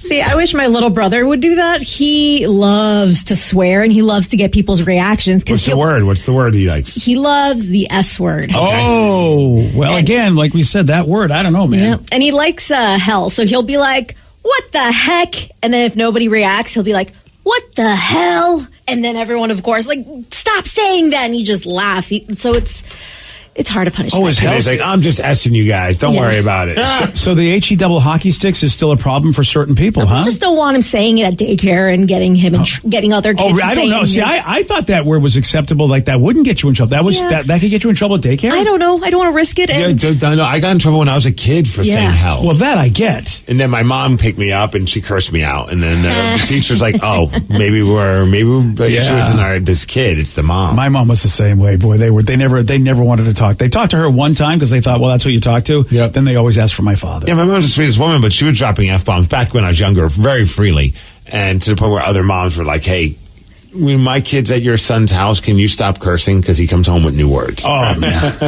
I love my mom because she fought the system. She was like, just because I'm a woman doesn't mean I will not do certain things in life. And she was so awesome like that, man. She fought back against authority, and a lot of times it was very colorful language while doing it. And I don't feel like probably once or twice I heard my parents swear growing up, but they didn't really. So where does your kid learning all this stuff? Like, I think it's now that my dad is comfortable swearing in front of me and the other brother. Oh, here we go. So sometimes we'll say something and then we'll realize, oh crap, we can't say that. They said that when you're the later kid, you really do get a break. Yeah. And your brother is really the later kid because super later. He's 4, I'm 33. Yeah, so he's got what a paradise. Usually the older kid hates the younger kid because of the paradise they get to live. Oh, it is funny because then the other brother who is 31, he fights with the 4-year-old. Well, of course. Like they're actual brothers. And this weekend there was a problem. The 4-year-old likes to pee outside now. And proceeded to go this kid's like an animal. He's like a wild feral animal. He's like, wait, I could pee standing up. I could pee standing up. This is cool. How is this happening? The kid's dropping S-bombs, peeing outside. Who's eating this wolf? I believe he watches Trailer Park Boys. Yes. That's why. I mean, he's being raised by Bubbles. That's how it all. I didn't teach him to pee standing up outside. Oh, I don't know. He's outside all the time. Yeah. Vicky, we see you dropping the S-bomb, and okay. But he runs up to the other brother, and he says, "I peed on your car. By the way, brand new car." He peed on the side of it. Why? What? He thought it'd be funny, and it took It actually is. But when I was told this story, no, I think it's funny. Vicky, I don't think you want to tell these stories. I feel like CPS might want to pay a visit to your house. Are you saying that you never did anything stupid when you were a little kid, thinking it'd be funny? I can't remember me peeing on somebody's car. I'm not saying it didn't happen, but I just can't remember that. I would never pee on anything as a child. Yes, see, that's you got Steve going on, the suit of armor boy. I did pee in my family's suit of armor that they had as a statue thing in the house. Is that still in the family somewhere? No. Are you kidding me? He ruined it. Well, I don't know. You could just probably clean it out. Really, Sir Pee-a-Lot had to be taken outside and just sold. No, it was around for a little bit after that. How long? Did they Simonize it, steam clean it? I would be like, oh, God. I was too young to remember. Yeah. Vicky, I don't think this is a good situation. No, I think it's the worst part is trying not to laugh when you hear these things, because it took everything in me not to smile or giggle, and then turn to him like, dude, that's not funny. We can't do that. And he looks at me. He's like, you smiled.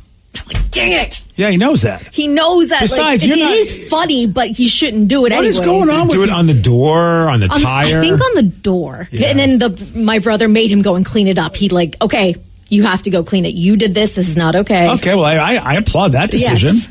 But I think he thought it was funny. I was wondering why a 31-year-old would be getting into a fight with a 3-year-old, but this is actually a legitimate situation. This is a just reason, It's his brand new car. It's his baby. I don't care if it's a brand old car. No kid should be peeing on my car. It just adds insult to injury is all I'm saying. Yeah, I am. That's disturbing. So yeah, we all do stupid things. No, we all don't do stupid. No, we all don't pee on cars.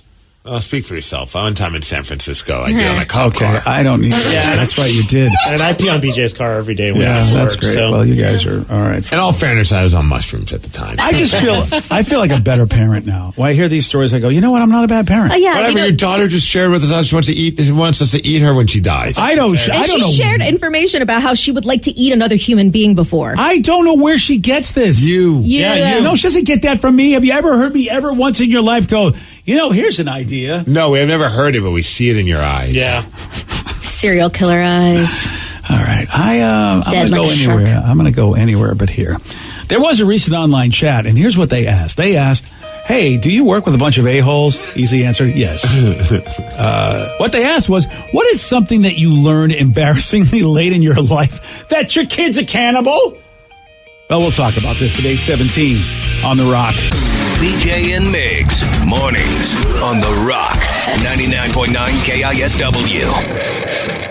What you watch depends on what kind of mood you're in. Sometimes you're craving comedies like Friends or South Park, and sometimes you're more into dramas like HBO's Succession and House of the Dragon. There's also cooking shows like Chopped and Beat Bobby Flay, and even movies like The Lord of the Rings and Shazam! Fury of the Gods. Well, Max is the streaming destination that has the best of entertainment for whatever mood you're in anytime. And plans start at as little as $9.99 a month. Max, the one to watch. Subscription required. Visit max.com.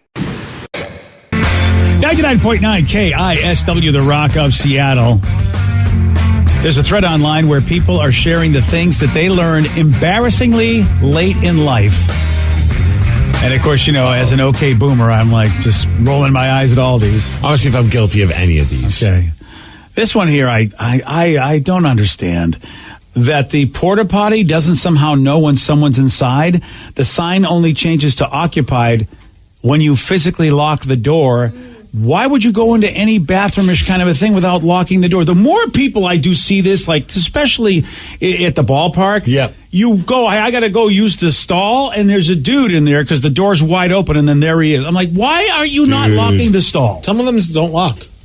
I mean, sometimes that's the case, but how many times is that happening where I see, it happens a lot of times to me. I'm wondering if people didn't know that when you did lock the door, you would get the occupied thing. They just thought you walk in and it automatically did it for the people outside. You and it does it. Yeah, so they didn't realize that when they weird. made the lock. It's like, really? You didn't figure that one out? That has to be somebody very young who's used to automatic stuff like the water turning on automatically things. It has to be. Oh, those are the worst. Like here at the station, I'll go to the bathroom. I'm back ready to wash my hands. I put my hand under the faucet or the sink, and I'm just waiting. And I'm like, if I'm extra tired, I'm not really tracking. And I'm like, when is this water gonna? And I'm hitting it, like doing the usual thing. And I realize, oh no, it actually has like a lever.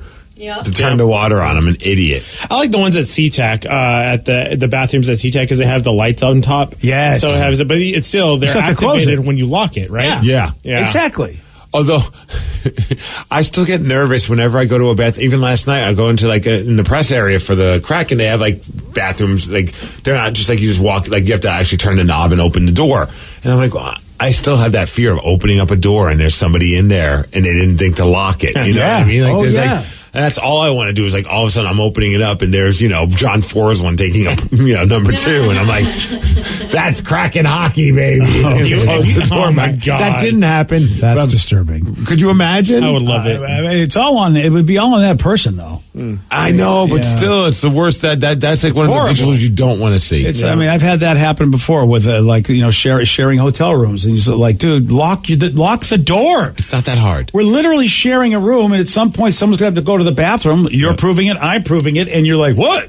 It gets to the point that if I'm in a bathroom, even a porta potty, and I have to go number 2, I put my leg up to make sure, if I can't lock the door, or even if I can lock the door. If I'm in a stall, I sometimes lean forward. And I kind of push up against it. Make sure no one can get in there. That's massive panic if the door doesn't fully, the stall door doesn't fully close. I'm so scared because I've had that happen before, and it's the worst feeling in the world when you're just sitting there and you're making eye contact with another dude. Yep. Yeah. Oh yeah. All right, so I'm not guilty of this one. You're not guilty of that one. No. How about this one? Some people did not know that jackalopes are mythical creatures or that narwhals are real animals. I didn't know that a narwhal was Oh, you didn't know that was real? I thought that was just like a unicorn of the sea. No, I mean it is, but Well, they actually unicorns are aren't real. real, though. Yeah, they aren't. Yeah, I didn't know that. Look Jack at that. Yeah, there it is. There's a narwhal for you, buddy. Look at him. See? Big old horn. Is it rainbow? No, No, not a rainbow. But Disappointing. Neil Patrick Harris is riding it. It's very weird. Boy, how about this one? And I mean, I guess I can understand it. So people know the term prima donna, but they believe that it's P-R-E dash Madonna, meaning you're acting like you're Madonna, meaning you're all that, as opposed to, no, prima donna, P-R-I-M-A, Donna is a real word. Oh, so like they're relating it to the singer, the pop star The Madonna. singer Madonna, I thought yeah. that's pretty funny. I thought that until probably a couple of years ago. I thought that, and then I thought, oh, maybe she named herself Madonna because of the prima donna. Oh, So some people thought, okay, she's acting like a prima donna, and eventually people, then they take it further and go, eventually she's going to go full Madonna, is what people are thinking. Then she have an accent. yeah, post Madonna. Yeah, post Madonna. I love this. We guys know the lead singer of the Rolling Stones. Some people thought he was like something you could get offered at McDonald's, like he was a Mick Jagger. Okay. Instead of his name being Mick Jagger, they thought his name was Mick Jagger. Or Irish. Yeah. Wow. Well, there's a wrestler called, his name's Ricochet, and that's like his wrestler name in the WWE. And there are some people that actually believe his name is Rick O'Shea. Oh, and well, in radio, some people used to call themselves that. Right. After the old term of Ricochet. But Yeah. it's more of like the term, like a ricochet kind of a thing, because Yeah. his real name's Trevor. There's nothing that has to do with Rick O'Shea. Exactly. Nice. How about people thought that pineapples grow on the ground and not in a tree? I didn't realize that until I went to Hawaii. I don't think I knew where. If you asked me where pineapples grow, honestly, I'd go, I don't know. I'd take a shot, one or the other. I just figured they're like kind of like a coconut, they in that sense. But like, I never really put much thought into where they came from. Yeah. I thought they were in a tree for sure. Yeah. Someone said, I didn't know that pickles were made from cucumbers until I was 24 and in the middle of getting my bachelor's. Yeah, I mean, I think you would just think that pickles were their own thing because you just don't eat them like like for some reason they have a whole, because they're pickled. My mind was blown when I was younger and found that out. My mind was blown about that. I was Really? like, I love cucumbers, and I was like, pickles are okay. And I was just, it was like, these are the same thing. This is crazy. My mind was blown when I realized you could pickle any other vegetable too. Yes. And then what also blows my mind is nobody in my family likes pickles, but they all love pickled vegetables, except pickles. They're like cucumbers? They love cucumbers. You should tell them how you just made some pickled cucumbers. See how that goes. Let's have that time to do It might be a it. psychological See thing. how that goes. You're brilliant. I know. I love this. One person said, while watching Game of Thrones, I asked my husband when dragons went extinct. He had to pause the show for that one. I mean, that's a fair question. Is it? Dinosaurs are real. Yeah, dragons. I almost think that dragons are part of the dinosaur family. Yeah. Like Yeah. Godzilla. He's a dinosaur. I don't think that's a thing. Well, clearly not. Yeah. Even though Godzilla is a true story. Yeah. Oh, yeah. Godzilla is a true story. So, yeah, that I'm still the porta potty one has still got me. It's like, of course, you lock that bad boy. Lock it. I mean, it's just. I don't know. Now, my friend just posted about this movie that Joaquin Phoenix, called Beau is Afraid. Have you seen the trailer for this? I have not. Oh my gosh. He told me though this movie's nuts. It looks insane. It looks like it looks like just one of those weird, after you watch this movie, you'll be like, what the hell did I just sit through and watch? Like, it's like a guy that's like losing his mind. And as the movie goes on, like some of it becomes animated. Like, I wonder if it's like what is real and what's not real kind of a thing. Yeah. It's like a Donnie Darko vibe or something. Yeah, Some kind of craziness is going on with it. I don't know if I want to watch this. It's hard to say. Yeah, like there's a scene where he's like just walking around like in like a cartoon world. Yeah, and so I don't. Maybe I do. I don't know. Maybe I'll wait for it to come on demand or something. 70% on the tomato meter, 72% audience. Because it just came out. Yeah. I don't know anyone who's seen it yet. I do. He liked it. Okay. And another one of my friends then commented on his thing, and I guess he knows this filmmaker, and so He did Midsommar, I believe, or Midsummer. Ari Aster? Yeah. Yeah. So I do some weird stuff. Yeah, which, look, if you're into that, that's fine. I don't know if I want to go to a theater and pay for it, but I would probably watch it, I suppose, if I had nothing else to watch. Even though it's getting 70%, it's just a trippy movie about a paranoid dude that goes on an epic odyssey to get home to his mother. And Joaquin Phoenix has got a warning for you, Steve. Okay. Because, unfortunately, we know about you. Sometimes in the worst possible situations in your younger days, you would take hallucinogenic drugs before you would go to events that perhaps you shouldn't take those kind of things. Yeah, I was never really smart when it came to my love for mushrooms. Yeah. Sometimes I just stay home when I was like, oh, I wonder what it'd be like if I go see Disturbed on mushrooms. And Joaquin don't recommend. It was like he basically was channeling you because he was like, dude, he's like, I was told that there was this college thread amongst friends, a challenge where they were going to see my movie on mushrooms. And I just wanted to make a public service announcement and say, do not take mushrooms and go see this effing movie called it's Beau is Afraid. He adds, if you do, though, film yourself, but don't do it. Dude, looking at the trailer, I don't know why anyone would even want to do that. I don't even know if I'd want to have like I remember when I was younger, we all watched Usual Suspects for the first time. We got stoned. Oh, wow. That's a bizarre choice. It was just we did everything. Oh, stoned. Oh, okay. Yeah, you weren't on mushrooms. No, okay. But even just stoned, I was like, I don't know what the hell's happening right now, and I can't handle this movie. Yeah, that makes sense. Someone says, I love when a good director gets popular enough that they're allowed to be weird when it comes to this movie. Yeah, I don't know Ari. I mean, I heard he's a decent director, but I don't know what he's done that I have seen. He hasn't done a whole lot, but he's done stuff that has been very well received, like Hereditary, which is kind of like a horror type movie, and then Midsommar. I didn't want to see it, but I read the synopsis, and it's real messed up. Okay, yeah, I don't know any of these movies. Yep. Yeah, but watching this trailer, I'm curious whenever you get around to seeing it, Pete, because it's like at one moment you're like, this is really weird, and then you're like, oh, this kind of makes me feel good watching this. Like there's something like really like cool and peace, and then all of a sudden you're like, wow, that just tripped me the F out. Like I go through a lot of emotions in 2 minutes. I don't know if I could handle 90 minutes to 120 minutes of this. Yeah, it is 3 hours. I definitely can't handle. Okay, 3 I will hours watch of this at home. I will never watch this. Yeah. I look, my two buddies that watched it, I do respect their opinions when it comes to stuff, but I feel, I mean, you know, you really, I guess you got to be in the mood. You got to be in the mood. You know you have to be in the mood. It's under comedy, drama, and horror. Oh, really? It's all three of those things. I believe it. Yeah. Nathan Lane's also in it. Lady in the trailer. It's creepy as all hell. She looks very creepy. Who is this person, Danny? Yeah. She's got no mouth. Yeah, that's a little weird.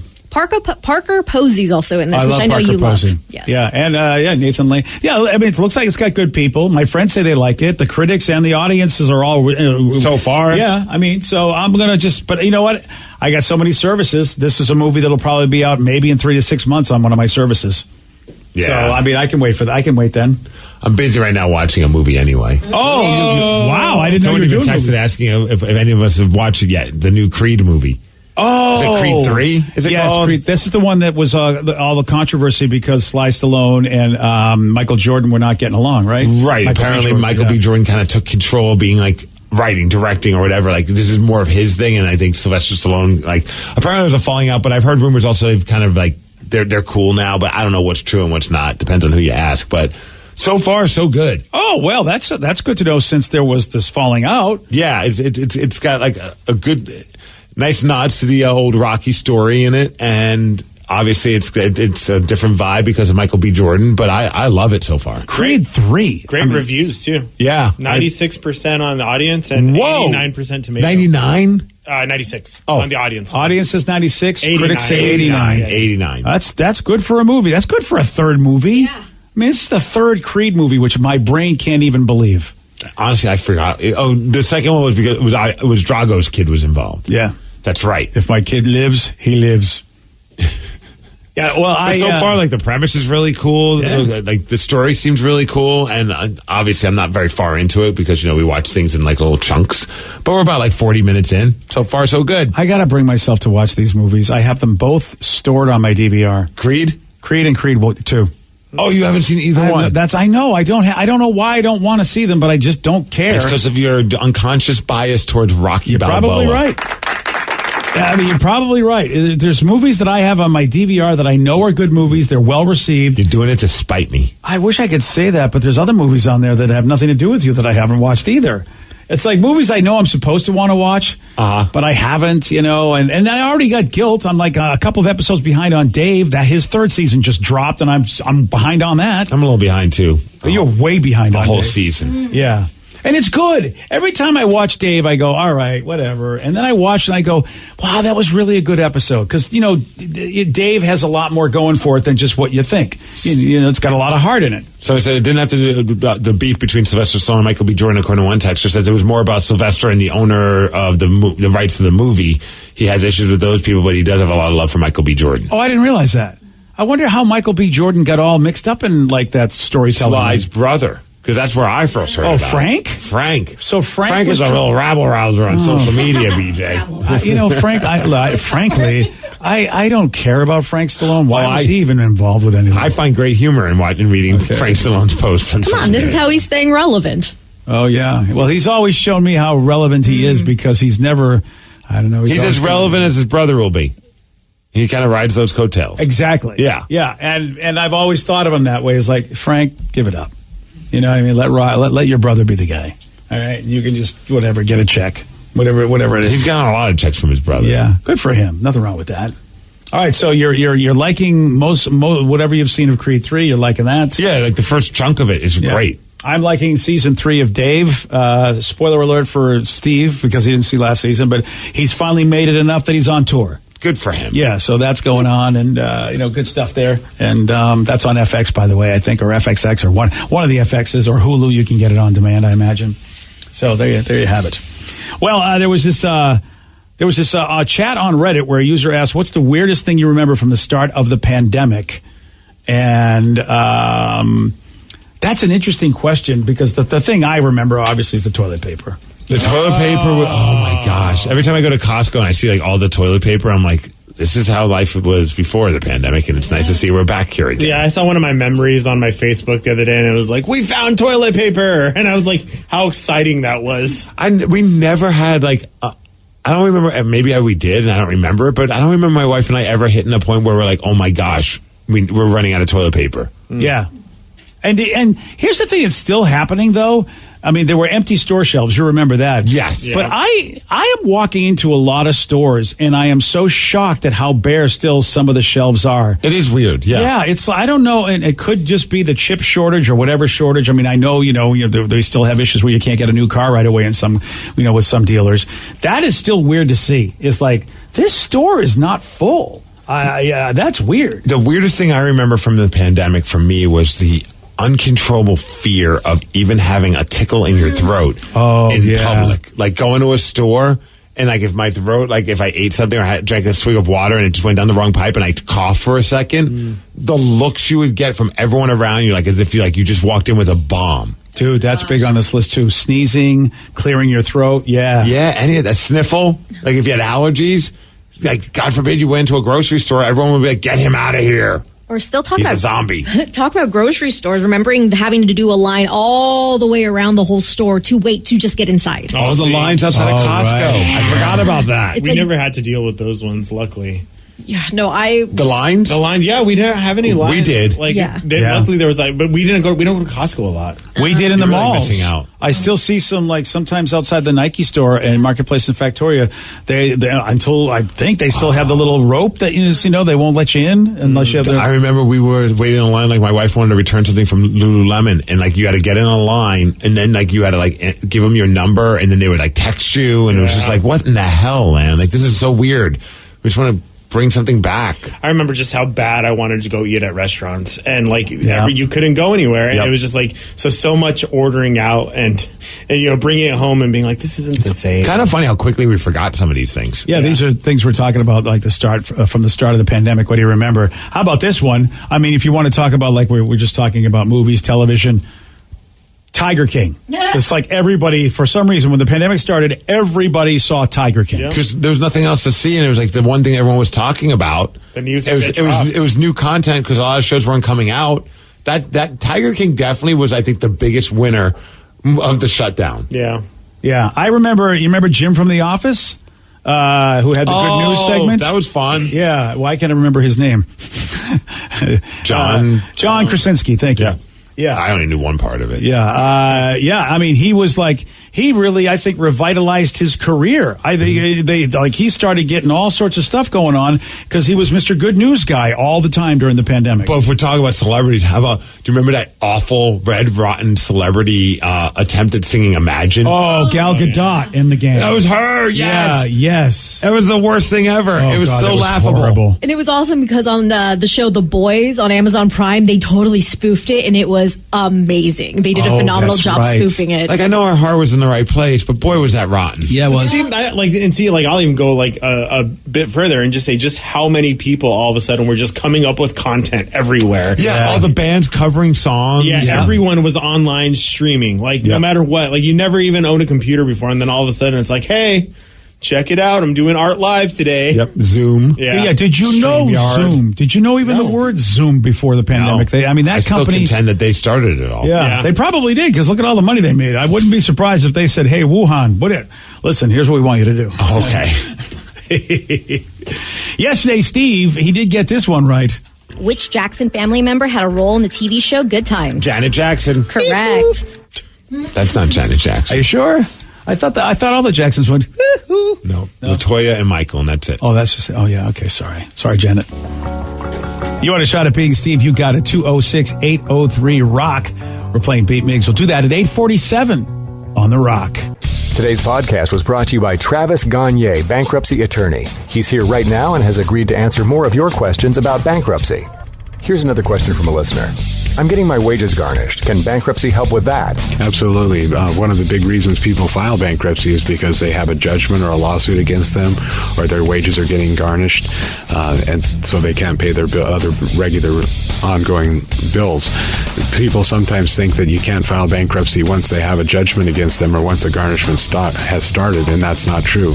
Filing bankruptcy will immediately stop any garnishment that you have going, except for child support, and stop your creditors from continuing on with garnishments of your bank account, your wages, and in most cases will discharge that liability through the bankruptcy process. And we can file a bankruptcy case for you usually the day you come in. Thanks, Travis. If you have more questions about bankruptcy, you can reach out to Travis anytime at choosetherightchapter.com. That's choosetherightchapter.com. Thanks for listening. Hey y'all, it's Garth. I love the country music family. I love the country music family of artists and the country music family of songs. Some of the greatest artists to ever grace music are under the flag of country music. And some of the greatest songs in music history are under the flag of country music.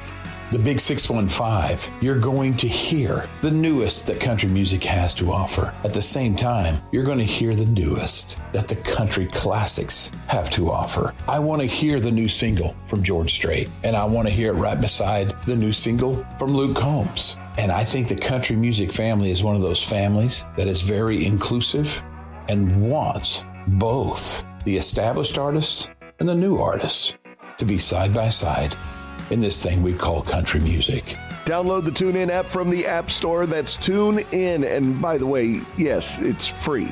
You can also ask your device to play the Big 615 on TuneIn. Have you or a loved one been injured in an accident? Are you struggling to recover fair compensation? Look no further. At Phillips Law Firm, the experienced personal injury attorneys will fight for your rights and get you the justice and compensation you deserve. They handle a wide range of cases, including car accidents, slip and falls, medical malpractice, and workplace injuries. Justice is a phone call away, so don't wait. Call today for a free case review. Call 1-800-JUSTICE or visit justiceforyou.com. Hey, this is BJ. Thanks for listening to our show's podcast. If you're a fan of all things geeky, you should check out my other podcast, BJ Shea's Geek Nation. We have new episodes every day, and you can check it out at bjgeeknation.com. Your home is going into foreclosure and you feel like a financial wreck. You don't know where to turn for accurate information. I'm bankruptcy attorney Travis Gagne. Let's talk about some legal options. If we work quickly, we can propose a plan to save your home, modify the loan, or in many cases even eliminate your second mortgage. The consultation is free. I've helped hundreds of people just like you make informed decisions about whether to save their home or exit it on a reasonable, organized timeline. The chapter you choose sets the tone for the next chapter of your life. Please contact me today at choosetherightchapter.com. That's choosetherightchapter.com. 99.9 KISW, The Rock of Seattle. Baseball is back, baby. And I want to predict good things for the Mariners because they're in what's called a bandbox.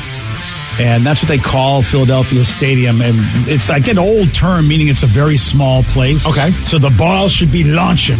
Let's go. So I let's hope that the balls are launching. Another dinger for Kelnick. That's what let's see if Julio gets in on the parade. Maybe Ty France will launch one. Philly is definitely a place to hit home runs. And you want to be rooting the team on. And, of course, you love us. So why not get the KISW baseball team? Let's do this.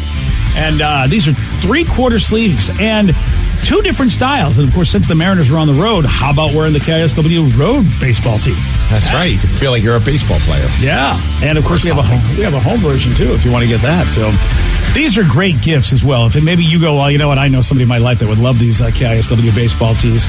We'll check them out at the Rock Shop right now at KISW.com.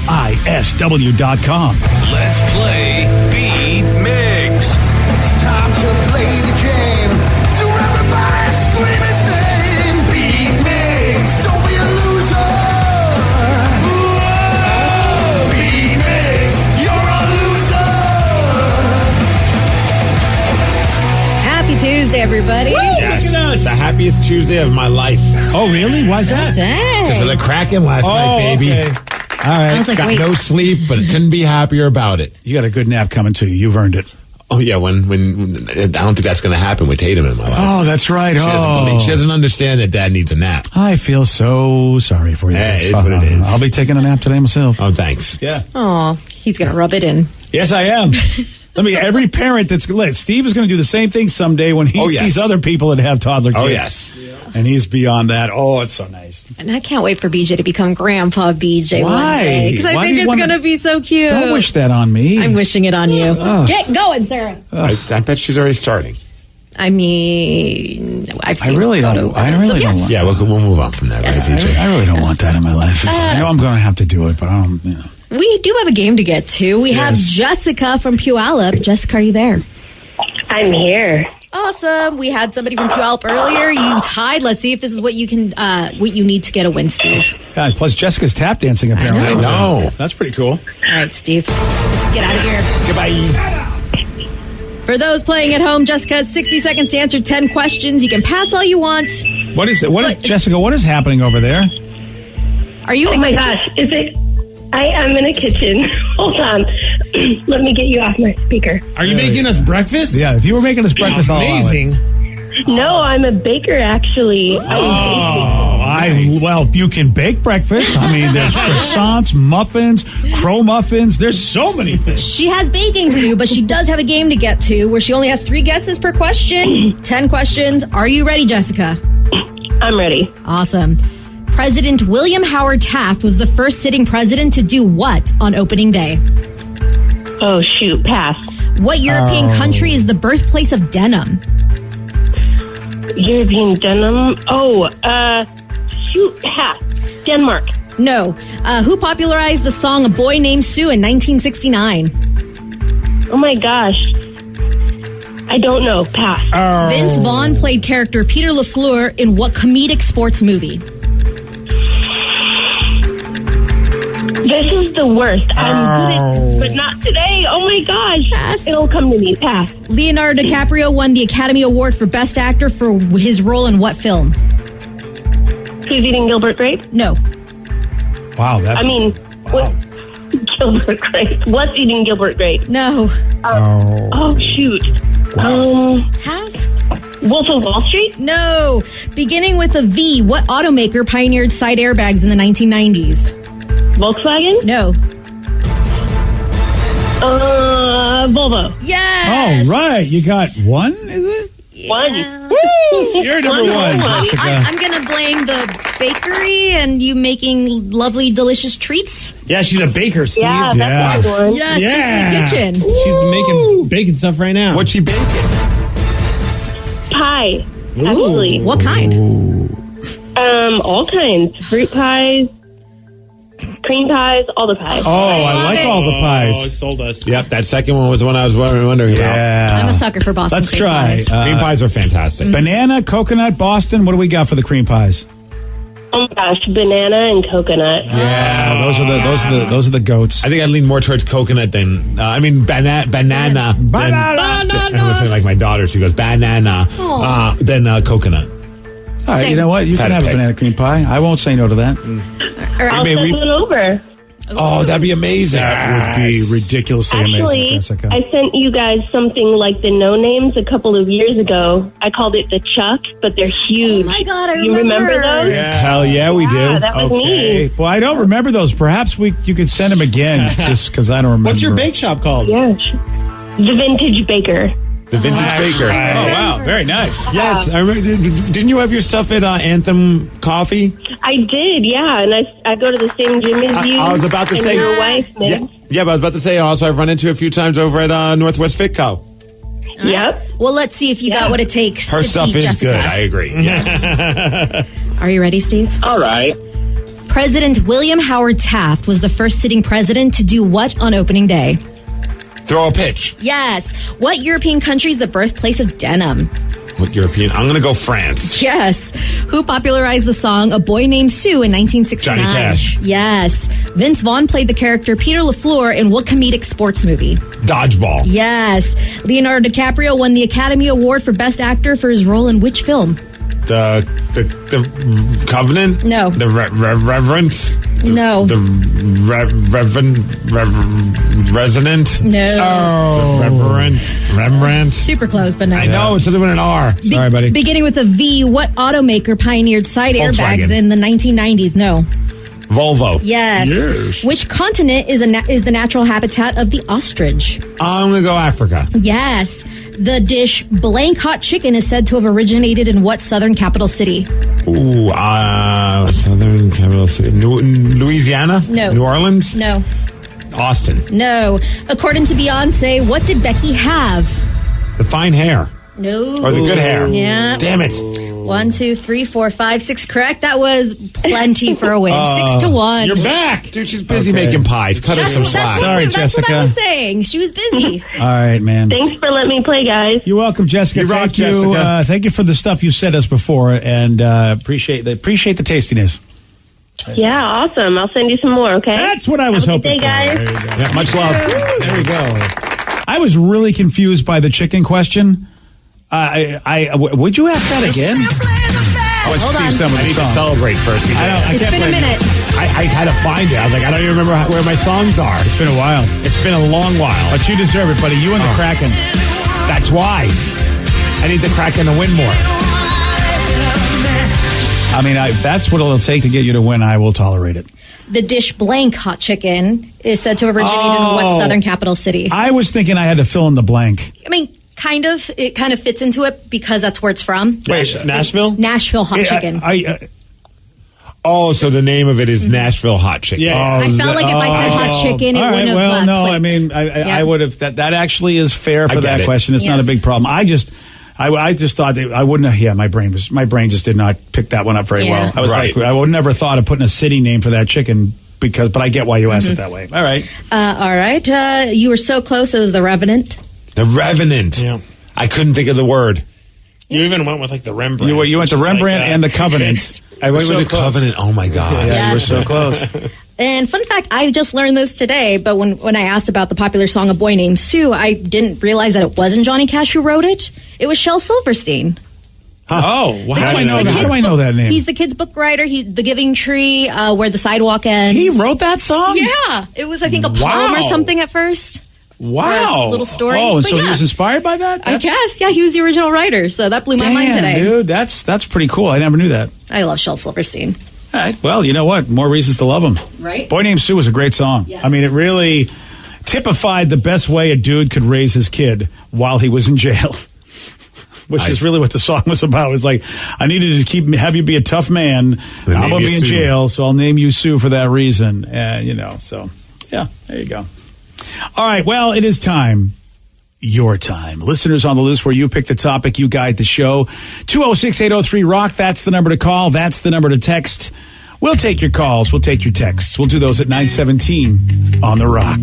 BJ and Migs, mornings on The Rock, 99.9 KISW. 99.9 KISW, the Rock of Seattle. It's Listeners on the Loose. You pick the topic, you guide the show. Listeners on the Loose brought to you by Kia of Puyallup. It's simple. You got something to say, call us, 206-803-ROCK. Or you can text us, 206-803-ROCK. You get through, though, you got to do what Steve wants you to do. And that's to show some energy and bring it. Otherwise, we're going to have to gong you. And then say goodbye to you. Goodbye, old friend. 206-803-ROCK. That's the number to call. That's the number to text. And hey, it's our old buddy Radical Russian on the line. Here it is. There he is. Good morning, BJ. Good morning, Rad Rush. What is up from the motherland, which is now, right now, this is your motherland here. This is the motherland now. And let's start it first off. Let's go Kraken. Yeah, very cool. Tied up at 2 in the series. Wonderful day in Seattle sports history yesterday. Wonderful day. We're still so there. great. Let's keep going. The most important game in Kraken history. I can't disagree with that. In 2 years of being a team. We're going to be saying a lot of that, probably for the first 10 years of this franchise. Yeah, absolutely. Yeah. All right, Rad Rush, is that it, or do you have something else you want to talk about? Well, I actually wanted to touch on a little topic you were talking about earlier with the bus driver from Colorado. Oh, the substitute bus driver that wanted to set a lesson for the kids not being in their seats, so he basically jammed on the brakes and the kids went flying, and one kid got an injury where they were bleeding, and yeah, he's an idiot. Yes, that guy. Yes, I do agree. While I do agree with you, he is an idiot. Okay, this guy is definitely idiot. You don't, first of all, you don't mess around with the lives of children that are not your own. You know, that is for the parents to do. All right. But I do want to say that I took from what you said. You know, you say, hey, my parents, if I would have come home and say, hey, the bus driver did this, they would have been like, oh, tough. Were you listening to the bus driver? Were you not listening to the bus driver? Well, good for the bus driver. You know, I mean, that is the different times that we are growing up in. And while I do not agree with the bus driver. Yeah, there's... Rad Rush, you bring up a good point, but here's the thing, and the good point is this.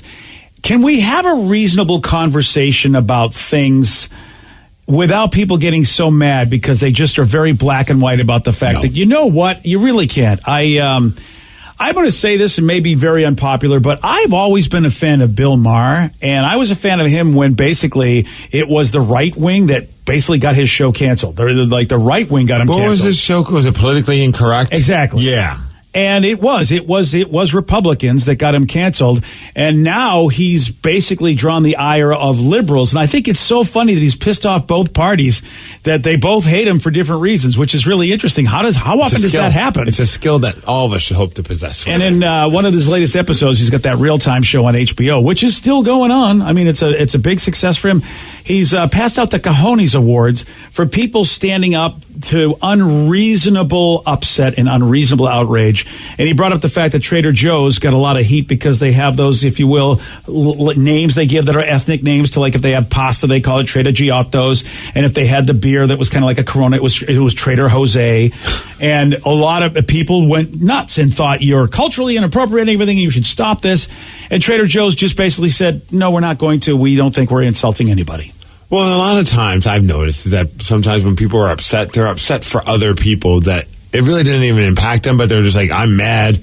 Well, why are you mad? They're not being cool to, like, whatever. And then you're like, well, did you talk to whatever to find out if they're upset about this? No, but I'm mad for them. I'm like, okay, well, like, everything should be a case-by-case thing. It shouldn't be black and white. That's why we're the way we are, Steve, because it's very black and white. People lost their minds. Yeah. That's social media's fault, man. Here's my...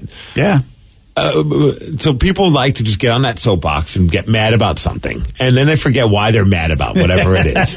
But they just want to get the likes, they want to get the retweets, they want to get the shares, because there's some kind of an adrenaline rush to that. And I get it. Like, I'll post a fun picture, I get a bunch of likes, I'm like, that was awesome. But I'm not trying to impact anybody's life with whatever stupid thing I posted. And I've seen this happen to people that I know and I care about, where it's like there's like a witch hunt against somebody, and they're all going off on this person. And then I think that people forgot why they're even going off on the person, but they're just like drunk with power because they're like, oh, we are affecting this person's life when they didn't do anything wrong in the first place. And it's like, why are you doing this? Oh, because people are liking my comments and my posts, and maybe now they're going to go buy my merchandise or whatever it may be. And it's like, okay, we've lost our minds. Yeah. I did a post yesterday. Forget about victims. We just care about looking like what are the kids call clout? They're a bunch of clout chasers. These crazy people. Danny especially. Yeah. He loves clout. And I would say this: who are the clout chasers? They're usually the Dannies. They're usually the younger audience. And as much as I would say that like millennials are like not happy with some of the viewpoints of boomers, and I think rightly so. You got to look at your own generation and see the clout chasers. They are not cool people. They're not helping any cause. They aren't. And that's a thing to look at as well. I did a post yesterday, and Steve, it was my social experiment. I put a post out there that just basically said, and I'll let you go to, well, actually not everybody can see it because if you're not a friend of mine, and I'm already maxed out on friends on Facebook because, I'm that popular. Yes. But it basically was like there was some stuff that happened yesterday. I was very vague going, hey, something like this happened, and I turned it inward and go, when I see something like that happen, I feel really bad because I know that happened in my life. I also know what I've done to be mean to people. I made it all about me. Said nothing about the post. I didn't even mention what was happening. Right. It was so funny to see all of the posts from people who understood what I was talking about. Other people thought I lost my job. Other people, they didn't know what I was talking about. And I was talking about a pretty big event yesterday in the world of media that many people on Facebook are going crazy on. And I said nothing. I haven't engaged with anybody, but I just was so funny to see, even if you share something personal and you don't even make a comment, yes or no, right or wrong about a thing that's going on in the world, they still don't care. They still don't even care. They go, I want to tell you how much I hate person A or how much I hate position B. And you're right. It's just like, is it clout? Are you insane? Do you need therapy? Is it a little bit of both? I got compared to Pete Davidson on that post, so I was very happy. You did. Well, look at you. Look at me. I knew I didn't like you for a reason. I don't understand that. I didn't understand the reference, but I was like, you know what? They said it was a good thing, so I'm going to go with it. Because every time it's a compliment, it's a compliment. Here's why: every time I post something sentimental or heartfelt on mine, BJ goes on and trolls me. So at that point, I see BJ getting all emotional on his, and I'm like, you know what? Post. Yeah, I'm gonna go back and I'm gonna be funny. And then all of a sudden, everyone's comparing me to Pete Davidson. So you know what? Pete Davidson's very funny. Everyone's comparing me to Pete Davidson. It was one person. No, everyone on that post, Steve. Everyone's like, yeah, Danny's Pete Davidson. That's the other thing, Steve. The amount of exaggeration that happens on social media based on like half a post. Everybody. All of Facebook. Mark Zuckerberg called me. He was like, hey, you're the new Pete Davidson. I was like, yep. Is it Danny is Pete was trending? Yep. Yeah. In Bremerton. Danny is Pete in Bremerton. It's very odd. But I knew exactly who they were talking about. Yeah. Hey, Danny, I got to tell you something. I mean, listen, you troll me back because it's fair. I'm a person that's from the generation of you better not dish it out if you can't take it. You're from it. I'm from it. 206-803-ROCK. It is listeners on the loose. You pick the topic. You guide the show. Text us. Call us at 206-803-ROCK. So it said, Migs, would you have stayed for the entire game last night if they went into double overtime or triple overtime? Well, that's a tough one because it's different with play. I saw somebody post. They go, why don't they have the same rules as they have in the regular season when it comes to overtime? And I know. I saw somebody post about that too, and I was like, because playoff hockey's way better. That's why. I don't want it decided in a shootout. I want it decided sudden death or sudden kill, like they used to call it. I get regular season. You do not want to make these teams play sometimes 2-3 overtimes to find out who's going to win a game. And you also don't want to end the game with a tie. I understand that. So the shootout for me in the regular season, I have no problem with it. It's not my ideal way for a game to end, but I'm not going to get too worked up about it because at least if you make it to overtime, you get a point.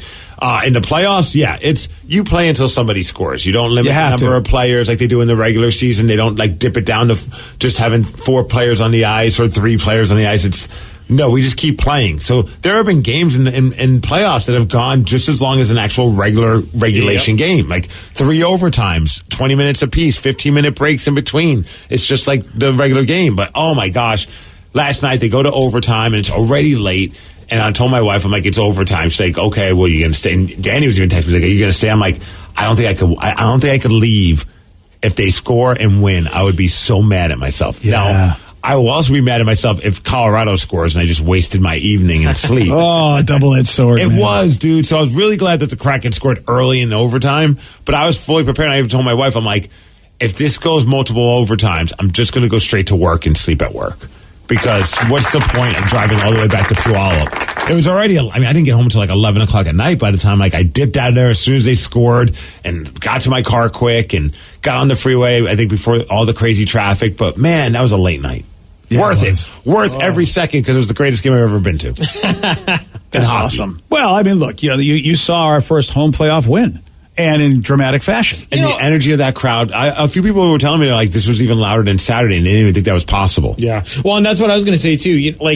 I will say that going to a hockey playoff game was my favorite game that I've ever been to. And they didn't win. I can't even imagine how much it was just even turned on more last night. And even though I didn't want to see it be one of those close games again, but the fact that it was 2-2, third period, there's hope. Nope, it didn't happen.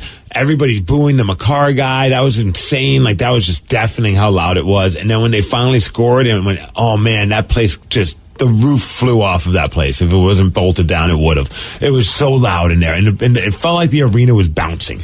I just remember what Key Arena used to be at the tail end of the Sonics' career here.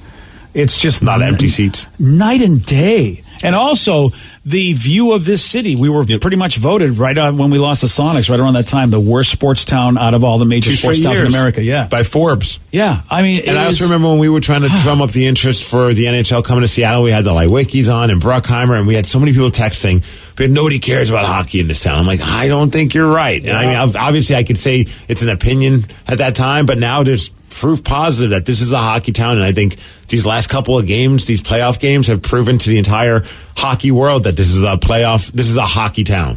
Yeah, definitely. It's a soccer town. It's a hockey town. I think it used to be a basketball town until... And it will be again. Until certain people owned it and didn't give a flying fish. I mean, really. And also, the politicians did not care. I think there was a real just minority people in power not respecting what the fans wanted. I do love they had so many celebrities were there. We talked about all the celebrities already, from the Mike McCready's to the Geno Smiths to the Bobby Wagners, and then they introduced the mayor of Seattle. I don't remember his name. Bruce something. Oh yeah, I totally forgot. I don't even know and the name anymore. Boy, this guy lucked out with the best first name, because whether you're booing him or saying Bruce, he can just convince himself if he has a big ego. He's like, they're all just saying Bruce. Right. I'm sure that's exactly what it was. I'm positive it wasn't. Yeah. But you know what? You can lie to yourself and say, this city loves me. They're all going Bruce, like Gru. Yeah, who was the mayor before him? I can't forget. I can't remember her name. Durkin? Yeah. What's her name? Bruce Harrell.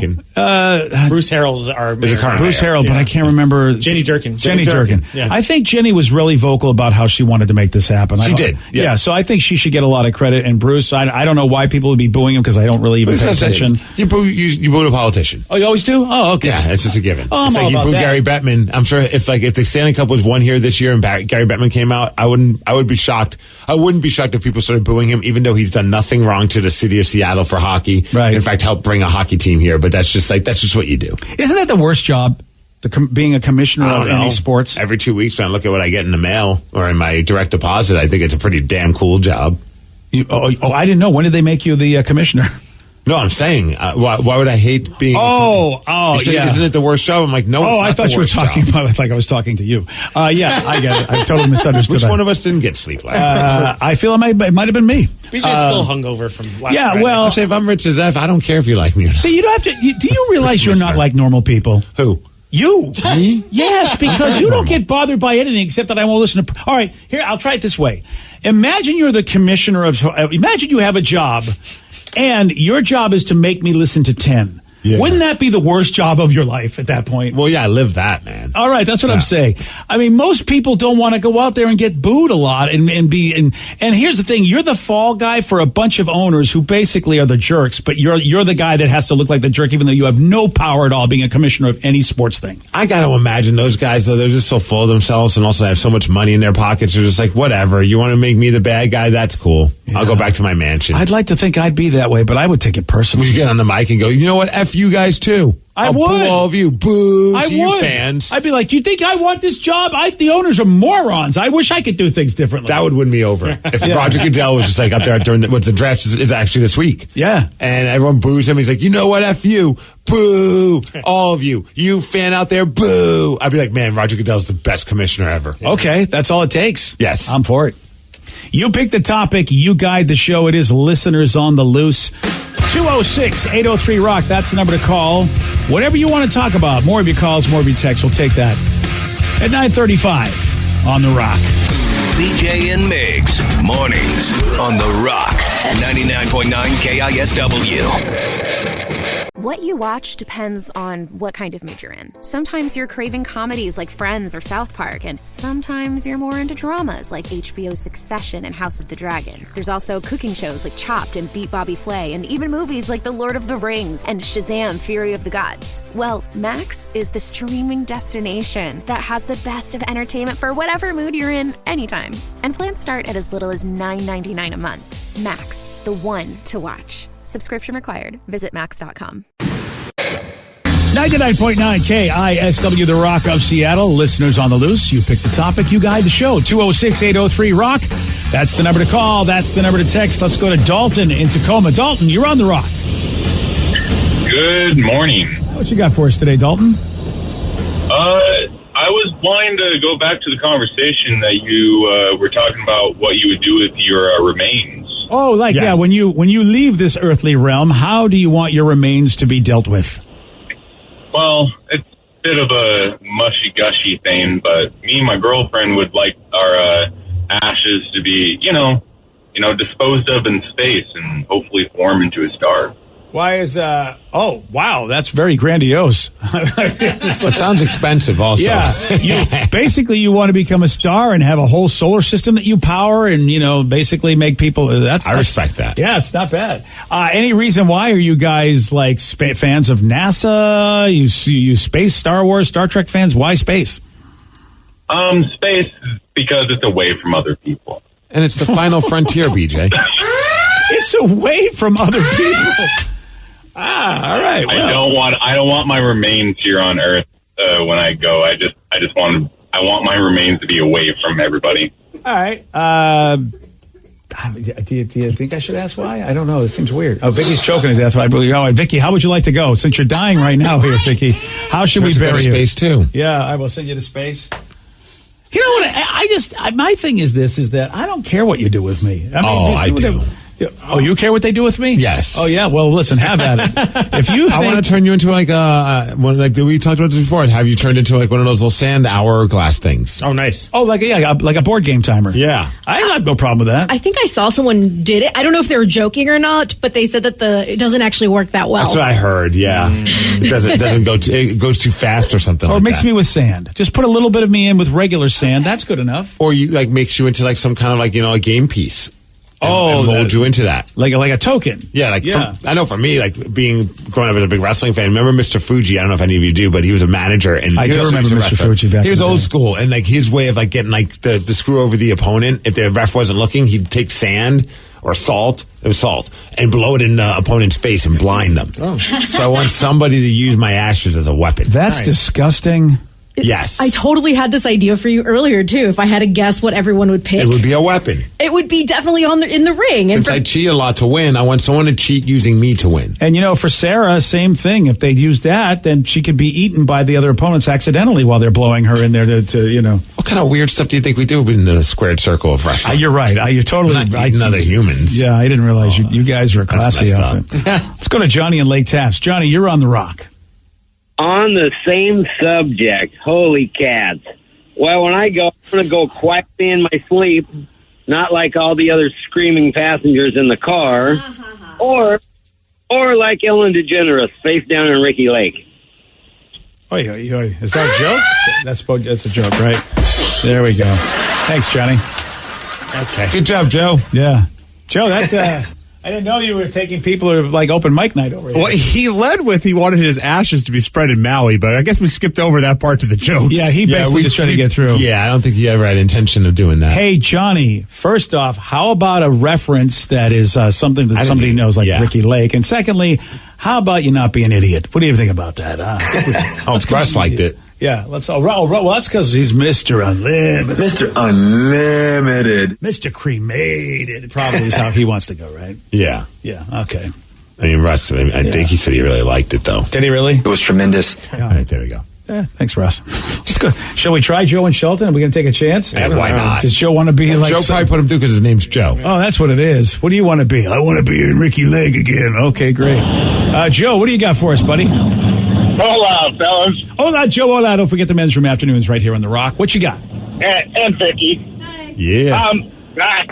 So I remember the pandemic, all that. No, I don't. I remember going to to the like grocery stores and the Walmart, and the parking lots would be littered in rubber gloves, face masks. Yes. Oh, yeah. And it was so disgusting that it's like, oh my God. And then there was one time I pull up to a red light and I look over, and I don't know what this person was. It was wearing a full face helmet, motorcycle helmet with the visor down and a mask on. I think people were just losing their minds. That was me. I was just scared. Yeah. Wasn't you? It wasn't a Jeep. He still wears it every time he drives anywhere. That's it. All right. Well, I went in a Jeep. yeah. That's fair. Good point. It wasn't me. You're right. You got me. You got me. All right. Nice going, Joe. There you go. Oh, we got a fun text message. Yes. Said somebody, I don't know if you guys, amazing game last night with the Kraken. Steve, did you see the post-game show where the TBS guy, Paul Bissonnette, Biz Nasty, he was trashing Bowie while interviewing Jordan Eberle? What? Yes. That is sacrilege. Biz and Bowie do not get along. They finally buried the hatchet because Bowie showed up in the suite, or in that Biz Nasty was in at a Kraken game one time, and I guess like forced him to hug him. But Biz Nasty thinks that Bowie is like a ugly troll. Well, obviously he's a troll, but like he just, that is the idea. he's not a fan of the mascot. He's always been saying stuff, so there's a war of words on social media between the two. It's all fun. Oh, okay, cool. But so after the game, TBS was interviewing Jordan Eberle, and Paul Bissonnette was one of the guys talking, and he had this to say to Jordan Eberle. The only reason I was rooting against you is because that ugly mascot, Bowie. What's he like as a person? I mean, I don't know him that well, obviously, but I can tell you my daughter's terrified of him. What the hell? Come on, what? Bowie. No, my daughter loves Bowie. She goes around with a giant Bowie. Yeah. But I think Eberle's daughter's a little bit younger than Sarah. Oh, yeah. Well, first of all, I love it. Well, you know, the fact that Seattle gets to be on the map and you have a national dude like that having fun with our mascot, how cool is that? It was cool after game one listening to the Spit and Chicklets podcast, which is a podcast that he's on, which is kind of funny because he does stuff on TBS where he still has his personality, but he has to do it with like a clean mouth. Yes. Whereas on the Spit and Chicklets, all of a sudden he forgets that, he remembers that he doesn't need to, keep a clean mouth. So he's just cursing left and right, him and Whit and the rest of the crew. I love that podcast, but it was fun to hear them like, we were wrong about Seattle. After one game, they're like, this team is a lot better. But they are the legit thing. So I thought that was cool to hear an outsider's perspective of like, oh, yeah, they just dismissed Seattle to be a team that Colorado's just going to walk all over, and that's not the case. Yeah, and look, it's not like I can tell you that that it's an easy thing to predict. I mean, it's like you said, playoff hockey, baby. Mm-hmm. It's so hard to tell what any team is going to be like once it gets to the second season. Yes, you haven't seen that kind of play. I don't know. Maybe if you're a super expert, you can see moments. But for instance, like a goaltender, I mean, like Gruby has turned it on. Like you said, he has been really good in all the games. All the games. He didn't face a ton of shots last night, but he still played great. Yeah, and made some clutch saves at the end of the game, like stuff that was like redirected that he had to make an adjustment, and it was awesome to see.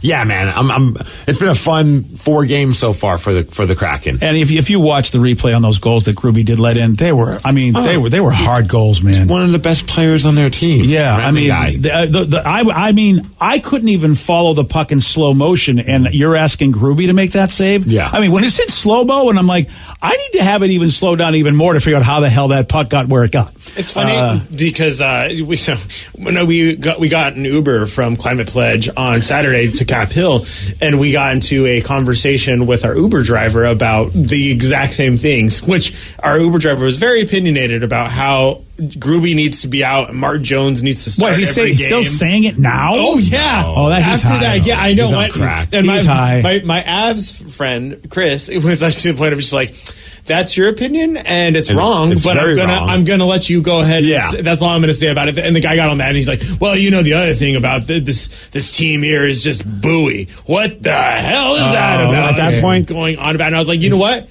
It's a troll, and he's trolling you. And he's like, oh, you're right. That's actually pretty funny. I kind of like him now. Oh, I would look at him like, you know what, sir? You're getting a 0-star rating on this ride and no tip. I mean, you're literally driving people home wearing hockey jerseys. What are you thinking? See, this is why not everybody should be a businessman. This is going to impact your tips, sir, if we continue this conversation. Exactly. It's like, you really shouldn't be in that business, sir, if you're not even taking a look at the passengers. It's just crazy to me that how many people still think those things. And it's like, they're basing it all on last season. I mean, obviously he didn't have like a stellar, he started playing really well towards the end of this season. But, man, the playoffs are starting to prove to us, this is why you pay good money for a guy like Grubauer. Oh, is that why? Yes, sir. Oh, all right. I mean, you're right, dude. This next game's going to be nuts. Yes, it is. They're starting to hate each other. Like, you're starting to see, like, things are getting a little bit more chippy. And obviously with that hit from Makar, which crashed. You know, I credit to the Kraken. I mean, I would have been like I was expecting one player to just be like going for him like crazy and potentially hurting the team with a penalty or possibly worse or whatever. But the Kraken just kept their cool, and that's a testament to Dave Haxtell's coaching. They continue to play the game that they're supposed to play and didn't let the emotions get the better of them. And here's the deal. I think really if you're the Avalanche, the last thing you want is to have this team go, okay, that's how it's going to be. And just even having more reason to turn it up and more reason to win. I know it sounds crazy to say that, but I mean, I think you don't want it. You just don't want to continue to fire up a team and make them just basically have so many chips on their shoulder to the point that, you know, they almost are unstoppable because of this energy they bring because of you being what you were. You took out one of our best guys and you're kind of he was semi-douchey about it. He wasn't horrible. He wasn't great. I think he gave me enough reason to hate the guy. Yeah, from what he torn said on it because, like, I don't think he's a bad guy. Like, I mean, I don't think he's a bad guy. Heard, and as a player, like, he's well respected and loved. But I do think he doesn't have to be a dirty player to have a dirty hit. That was a dirty hit by a non-dirty player. Yeah, and I think it was a crap hit, and I think he does deserve to get penalized for that, not just a 2-minute penalty. I mean, I know they're going to review it today, and a lot of people believe that just by them saying they're reviewing it, it's probably going to mean he's going to get suspended at least one game. But I mean, I think he needs to be out for at least a game. Like you said, I think he should be out for as long as our guy is out. It's the playoffs. Eye for an eye, baby. Yeah. Yeah, you take him out, you're out too. And I don't know if he's going to be as much of an impact being lost by them as you know McCann's going to be for us. I don't know. He's a good player. Okay, good. Just listen to the amount of times the crowd was booing. He possesses the puck quite a bit as their defenseman. Like, he kind of is a quarterback when he's out there. Oh, well, then, let's get him the hell out of there. Yeah, deuces. Yeah, definitely. I mean, I think in playoff hockey, I think, Steve, you're right. If it's determined that this guy did something wrong, he doesn't come back until the other guy comes back. I would love that as a rule, because that's a big thing. It's a huge thing. Yeah, like Haxtell said, you just took out our 40-goal scorer. Yeah, I mean, there's got to be some penalty for that so that maybe that doesn't, especially in playoff hockey. I'm with you, Steve. I think it's a dirty thing. And like I said, he may not be a dirty player, but that was a dirty hit. So, and Danny, it's dirty in different ways. Welcome. Yeah. All right, we have a big question since we're talking dirty. Let's bring Ryan Castle into the conversation. The dirtiest. The dirtiest. What do Ryan Castle and an ear piercing have in common? I'm going to tell you at 9:51 on The Rock. BJ and Migs, mornings on The Rock, 99.9 KISW. And now, the Ryan Castle question of the day. What do Ryan Castle and an ear piercing have in common? You can get it done at the mall for like $5. Yes, and an ear piercing as well. Yeah. That's where I got my ear pierced the first time. All these the little gun type. Oh, you go to Claire's? Yeah. It probably was at the Everett Mall, yeah. Steve passes out when they're both about to poke him. Oh, nice. But that's his nipples. Oh. True. Or was it your eyebrow? It was my eyebrow. It was his eyebrow. But I'd imagine. How was your nipple piercing, BJ? Yeah. Oh, well, which one? Because I have 3. Oh, sweet. It's chains going from them, too. Yeah. It's kind of cool. In the holidays, I put Christmas lights in between them. It's pretty nice. Well, that only makes sense. Yeah, of course. Festive. Yeah. Hey, there's a dude in Arkansas. How about he was arrested last week for felony ear piercing, which I didn't even know that was a thing. That's got to be an Arkansas thing. Yeah, he tried to... Wait, no, it's a felony. That's federal, right? Yeah, I guess. Yeah, he tried to pierce his teenage son's ear. And he told his friends, the kid said, oh, yeah, my dad got drunk, put him in a chokehold, shoved a needle in his ear. What? Well, the teacher overheard this and said, that's abusive. That certainly is. Yeah, so... It's kind of sweet, though, if someone's bragging about it. Yeah. Oh, yeah, my dad's a great guy. Unlicensed body art is what they call it in Arkansas to anybody who's under 16. So I guess it still is a state law, and he... Filoni is Fred. Dad. Well, I guess he should be happy it was only his ear. Yeah, really. I'm going to give you a Prince Albert. No, I'm good. Right? Dad. I'm good, Dad. No, Dad. Ryan is going to give you all a Prince Albert 12 times with a 12 Hey! pack. That's next. BJ and Migs, mornings on The Rock, 99.9 KISW. Today's podcast was brought to you by Travis Gagne, bankruptcy attorney. Here's another question from a listener. If I file for bankruptcy, do I have to appear in court? That makes me nervous. Going to court is never something that's easy to do. However, when you file bankruptcy, you usually only have to attend one hearing at the courthouse. Of course, I'll be there with you. And when you go to court, it's not before the judge. It's actually with the trustee or the trustee's attorney. One of the things that's critical in a bankruptcy is that you give your attorney and the court all of your information.